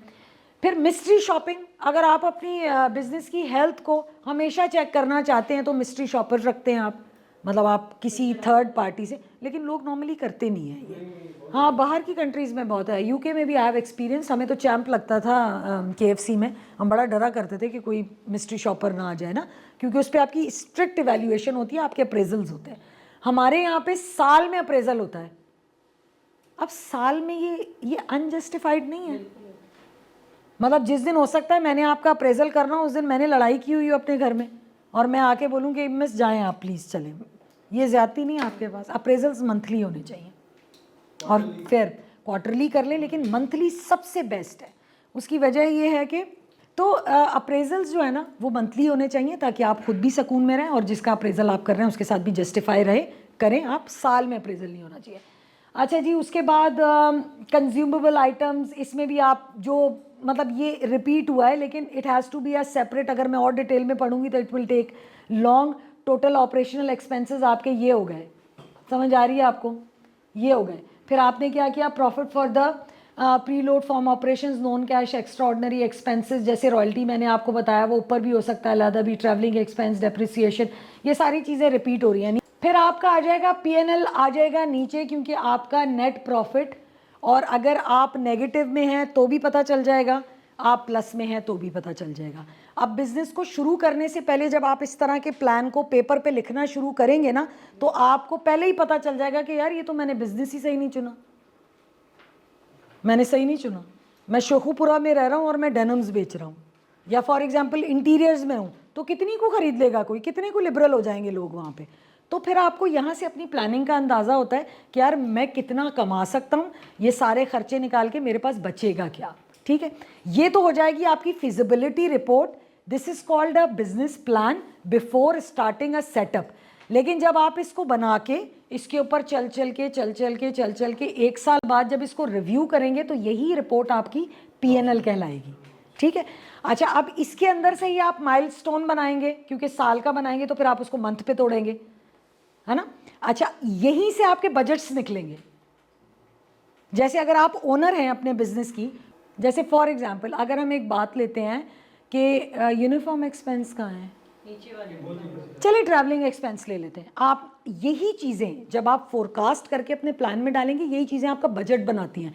आपने बोला यार ट्रैवलिंग में ना मैं पूरे महीने में 50,000 से ज़्यादा नहीं खर्च करूँगी। महीने के एंड पे अगर आपका 60,000 हो गया तो आपको समझ आ गया कि आप बजट आउट कर गई हैं। या आपके नीचे अगर कोई बंदा है, आप उसे बताएंगे यार 50 से ऊपर नहीं जाना, इंडिकेटर लगा दें आप अपने सिस्टम के अंदर, 50 से ऊपर गया आपको पता चल जाएगा, आप बोलें जी बजट नहीं है, अब अगले महीने में होगा। This is how you need to establish the controls. और कंट्रोल्स तब इस्टेब्लिश होते हैं जब कैलकुलेटेड चीज़ें आपके पास हों, कैलकुलेटेड। अच्छा, पहली दफ़ा में तो ज़ाहिर बात है आपका इतना एक्यूरेट नहीं होगा, वो सब कुछ फोरकास्टेड होगा, बजटेड होगा और प्रोजेक्टेड होगा। लेकिन जैसे जैसे कल मैंने कहा था ना कि आप बिज़नेस के अंदर जो भी काम करें ना, उसका डेटा इकट्ठा करना बहुत ज़रूरी है। वो आपको बताएगा कि आपका ग्राफ किधर है, वो आपको बताएगा कि कहाँ से शुरू हुआ था कहाँ पहुँचे, वो आपको बताएगा कि कहाँ पे ख़राब किया और कहाँ पे अमेजिंग कर गए। ठीक है, आपको मार्केटिंग का भी बताएगा कि यार ये देखो, आप पूछेंगे कि यार ये मार्च में इतनी अच्छी सेल्स क्यों आ रही हैं, मार्केटिंग वाला बताएगा सर हमने कैंपेन की थी। तो आपको समझ आएगा अच्छा मतलब ये करने से ऐसे ROI आया है मेरा, यू नो। अच्छा, इसमें ROI मिसिंग है, फैसल आपने पूछा नहीं, रिटर्न ऑन इन्वेस्टमेंट। हाँ, अच्छा, ROI जो है ना वो रिटर्न ऑन इन्वेस्टमेंट होता है, वो बहुत इम्पॉर्टेंट चीज़ है। होता ये है कि जैसे अब ऑनलाइन पे तो इतना कोई खर्चा हुआ होगा नहीं, ठीक है, लेकिन आप जब कोई शोरूम बनाते हैं, कोई भी बिजनेस स्टार्ट करते हैं तो इन्वेस्टमेंट होती है। वो इन्वेस्टमेंट आपको बाहर निकालनी होती है, तो ही तो आप सही प्रॉफिट देख सकते हैं ना आपका। पहले तो आप अपना पूरा करते हैं ना जो आपने लगाया है, या अगर किसी ने आपके बिहाफ पे लगाया है तो आप क्या करते हैं, अब companies written on investment depend करता है कितने अरसे पे अलाउ करती है। पे बैक पीरियड आपका 1 साल है, 6 महीने है। जैसे फॉर एग्जांपल अगर आपने अपनी सेल्स बहुत ही अच्छी प्रोजेक्ट की हुई है तो आप बोले यार 1 साल में मैं ROI निकाल के पहले इससे तो निकलूँ ना ताकि फुल प्रॉफिट मेरे पास आए, तो वो परसेंटेज और उसके मंथ्स और उसका टाइम आप खुद डिसाइड करते हैं ROI का। हम एम्प्लॉय हैं तो हमें दिया जाता है कि मैडम आपने इतना खर्चा किया तो ROI 1 साल में निकालें, फिर जाके सर्वाइवल हो। हम एम्प्लॉय है ना, इसलिए। अगर इंटरप्रेन्योर होते तो हम खुद ही डिसाइड करते कि कोई बात नहीं यार 2 साल में भी निकल जाए तो खैर है, प्रॉफिट भी आ रहा है, ठीक है। लेकिन सही सेंसिबल तरीके का है कि रिटर्न ऑन इन्वेस्टमेंट आपकी वापस आनी चाहिए, तो ही बिजनेस की हेल्थ का पता चलता है।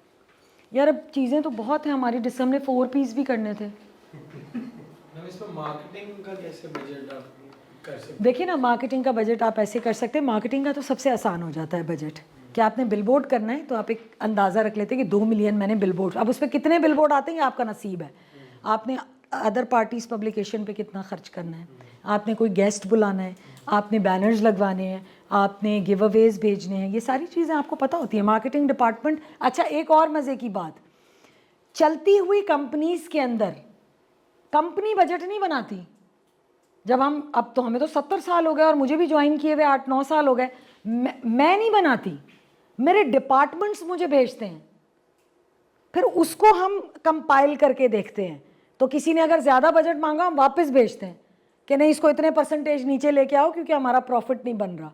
तो जब आपका बिजनेस बहुत बढ़ जाता है तो आपकी वर्क रिस्पॉन्सिबिलिटीज़ दूसरों पे चली जाती हैं। फिर एडमिन आपको ये बताता है कि मैडम 4 साल से हम 6 लाख रुपए बिल दे रहे हैं, लेकिन अब इलेक्ट्रिसिटी के चार्जेस इतने बढ़ गए कि 9 लाख से कम बिल नहीं आएगा, तो मेरा बजट बढ़ाए। हुकूमत भी ऐसे ही चलती। आपके पास हेडर्स है ना बेसिकली। हाँ, असल में ये उन्हीं डिपार्टमेंट्स के तो हेड हैं, operation, admin department, marketing department. लेकिन मज़े की चीज़ ये होती है कि ये जैसे हुकूमत में होता है ना, हर डिपार्टमेंट, हर मिनिस्ट्री अपना बजट पेश करती है, फिर एक क्यूमुलेटिव बजट पेश किया जाता है। तो इसी तरह से है कि शुरू में तो आप बजट सेट करके देते हैं, बाद में भी आप सेट करते रहें, कोई मसला नहीं है, आपकी मर्ज़ी है। लेकिन सम टाइम आप एम्प्लॉयज़ को भी कहते हैं कि जी आप बताएं मार्केटिंग में, अब एक बंदी है वो कह रही है कि इस साल मैंने ये तबाही फेर देनी है मार्केटिंग में, तो बजट भी ज़्यादा मांगेगी वो। ठीक है जी, अब मैं तो बीच में ही हूँ क्योंकि 4 पीस भी हमने पढ़ने थे। मैम आप व्हाट्सएप पे पढ़ाएं। 10 मिनट में वीडियो रिकॉर्ड करके यूट्यूब पे चढ़ा दें। हाँ, 4 piece to whom it may concern। चलें जी, थैंक यू सो मच।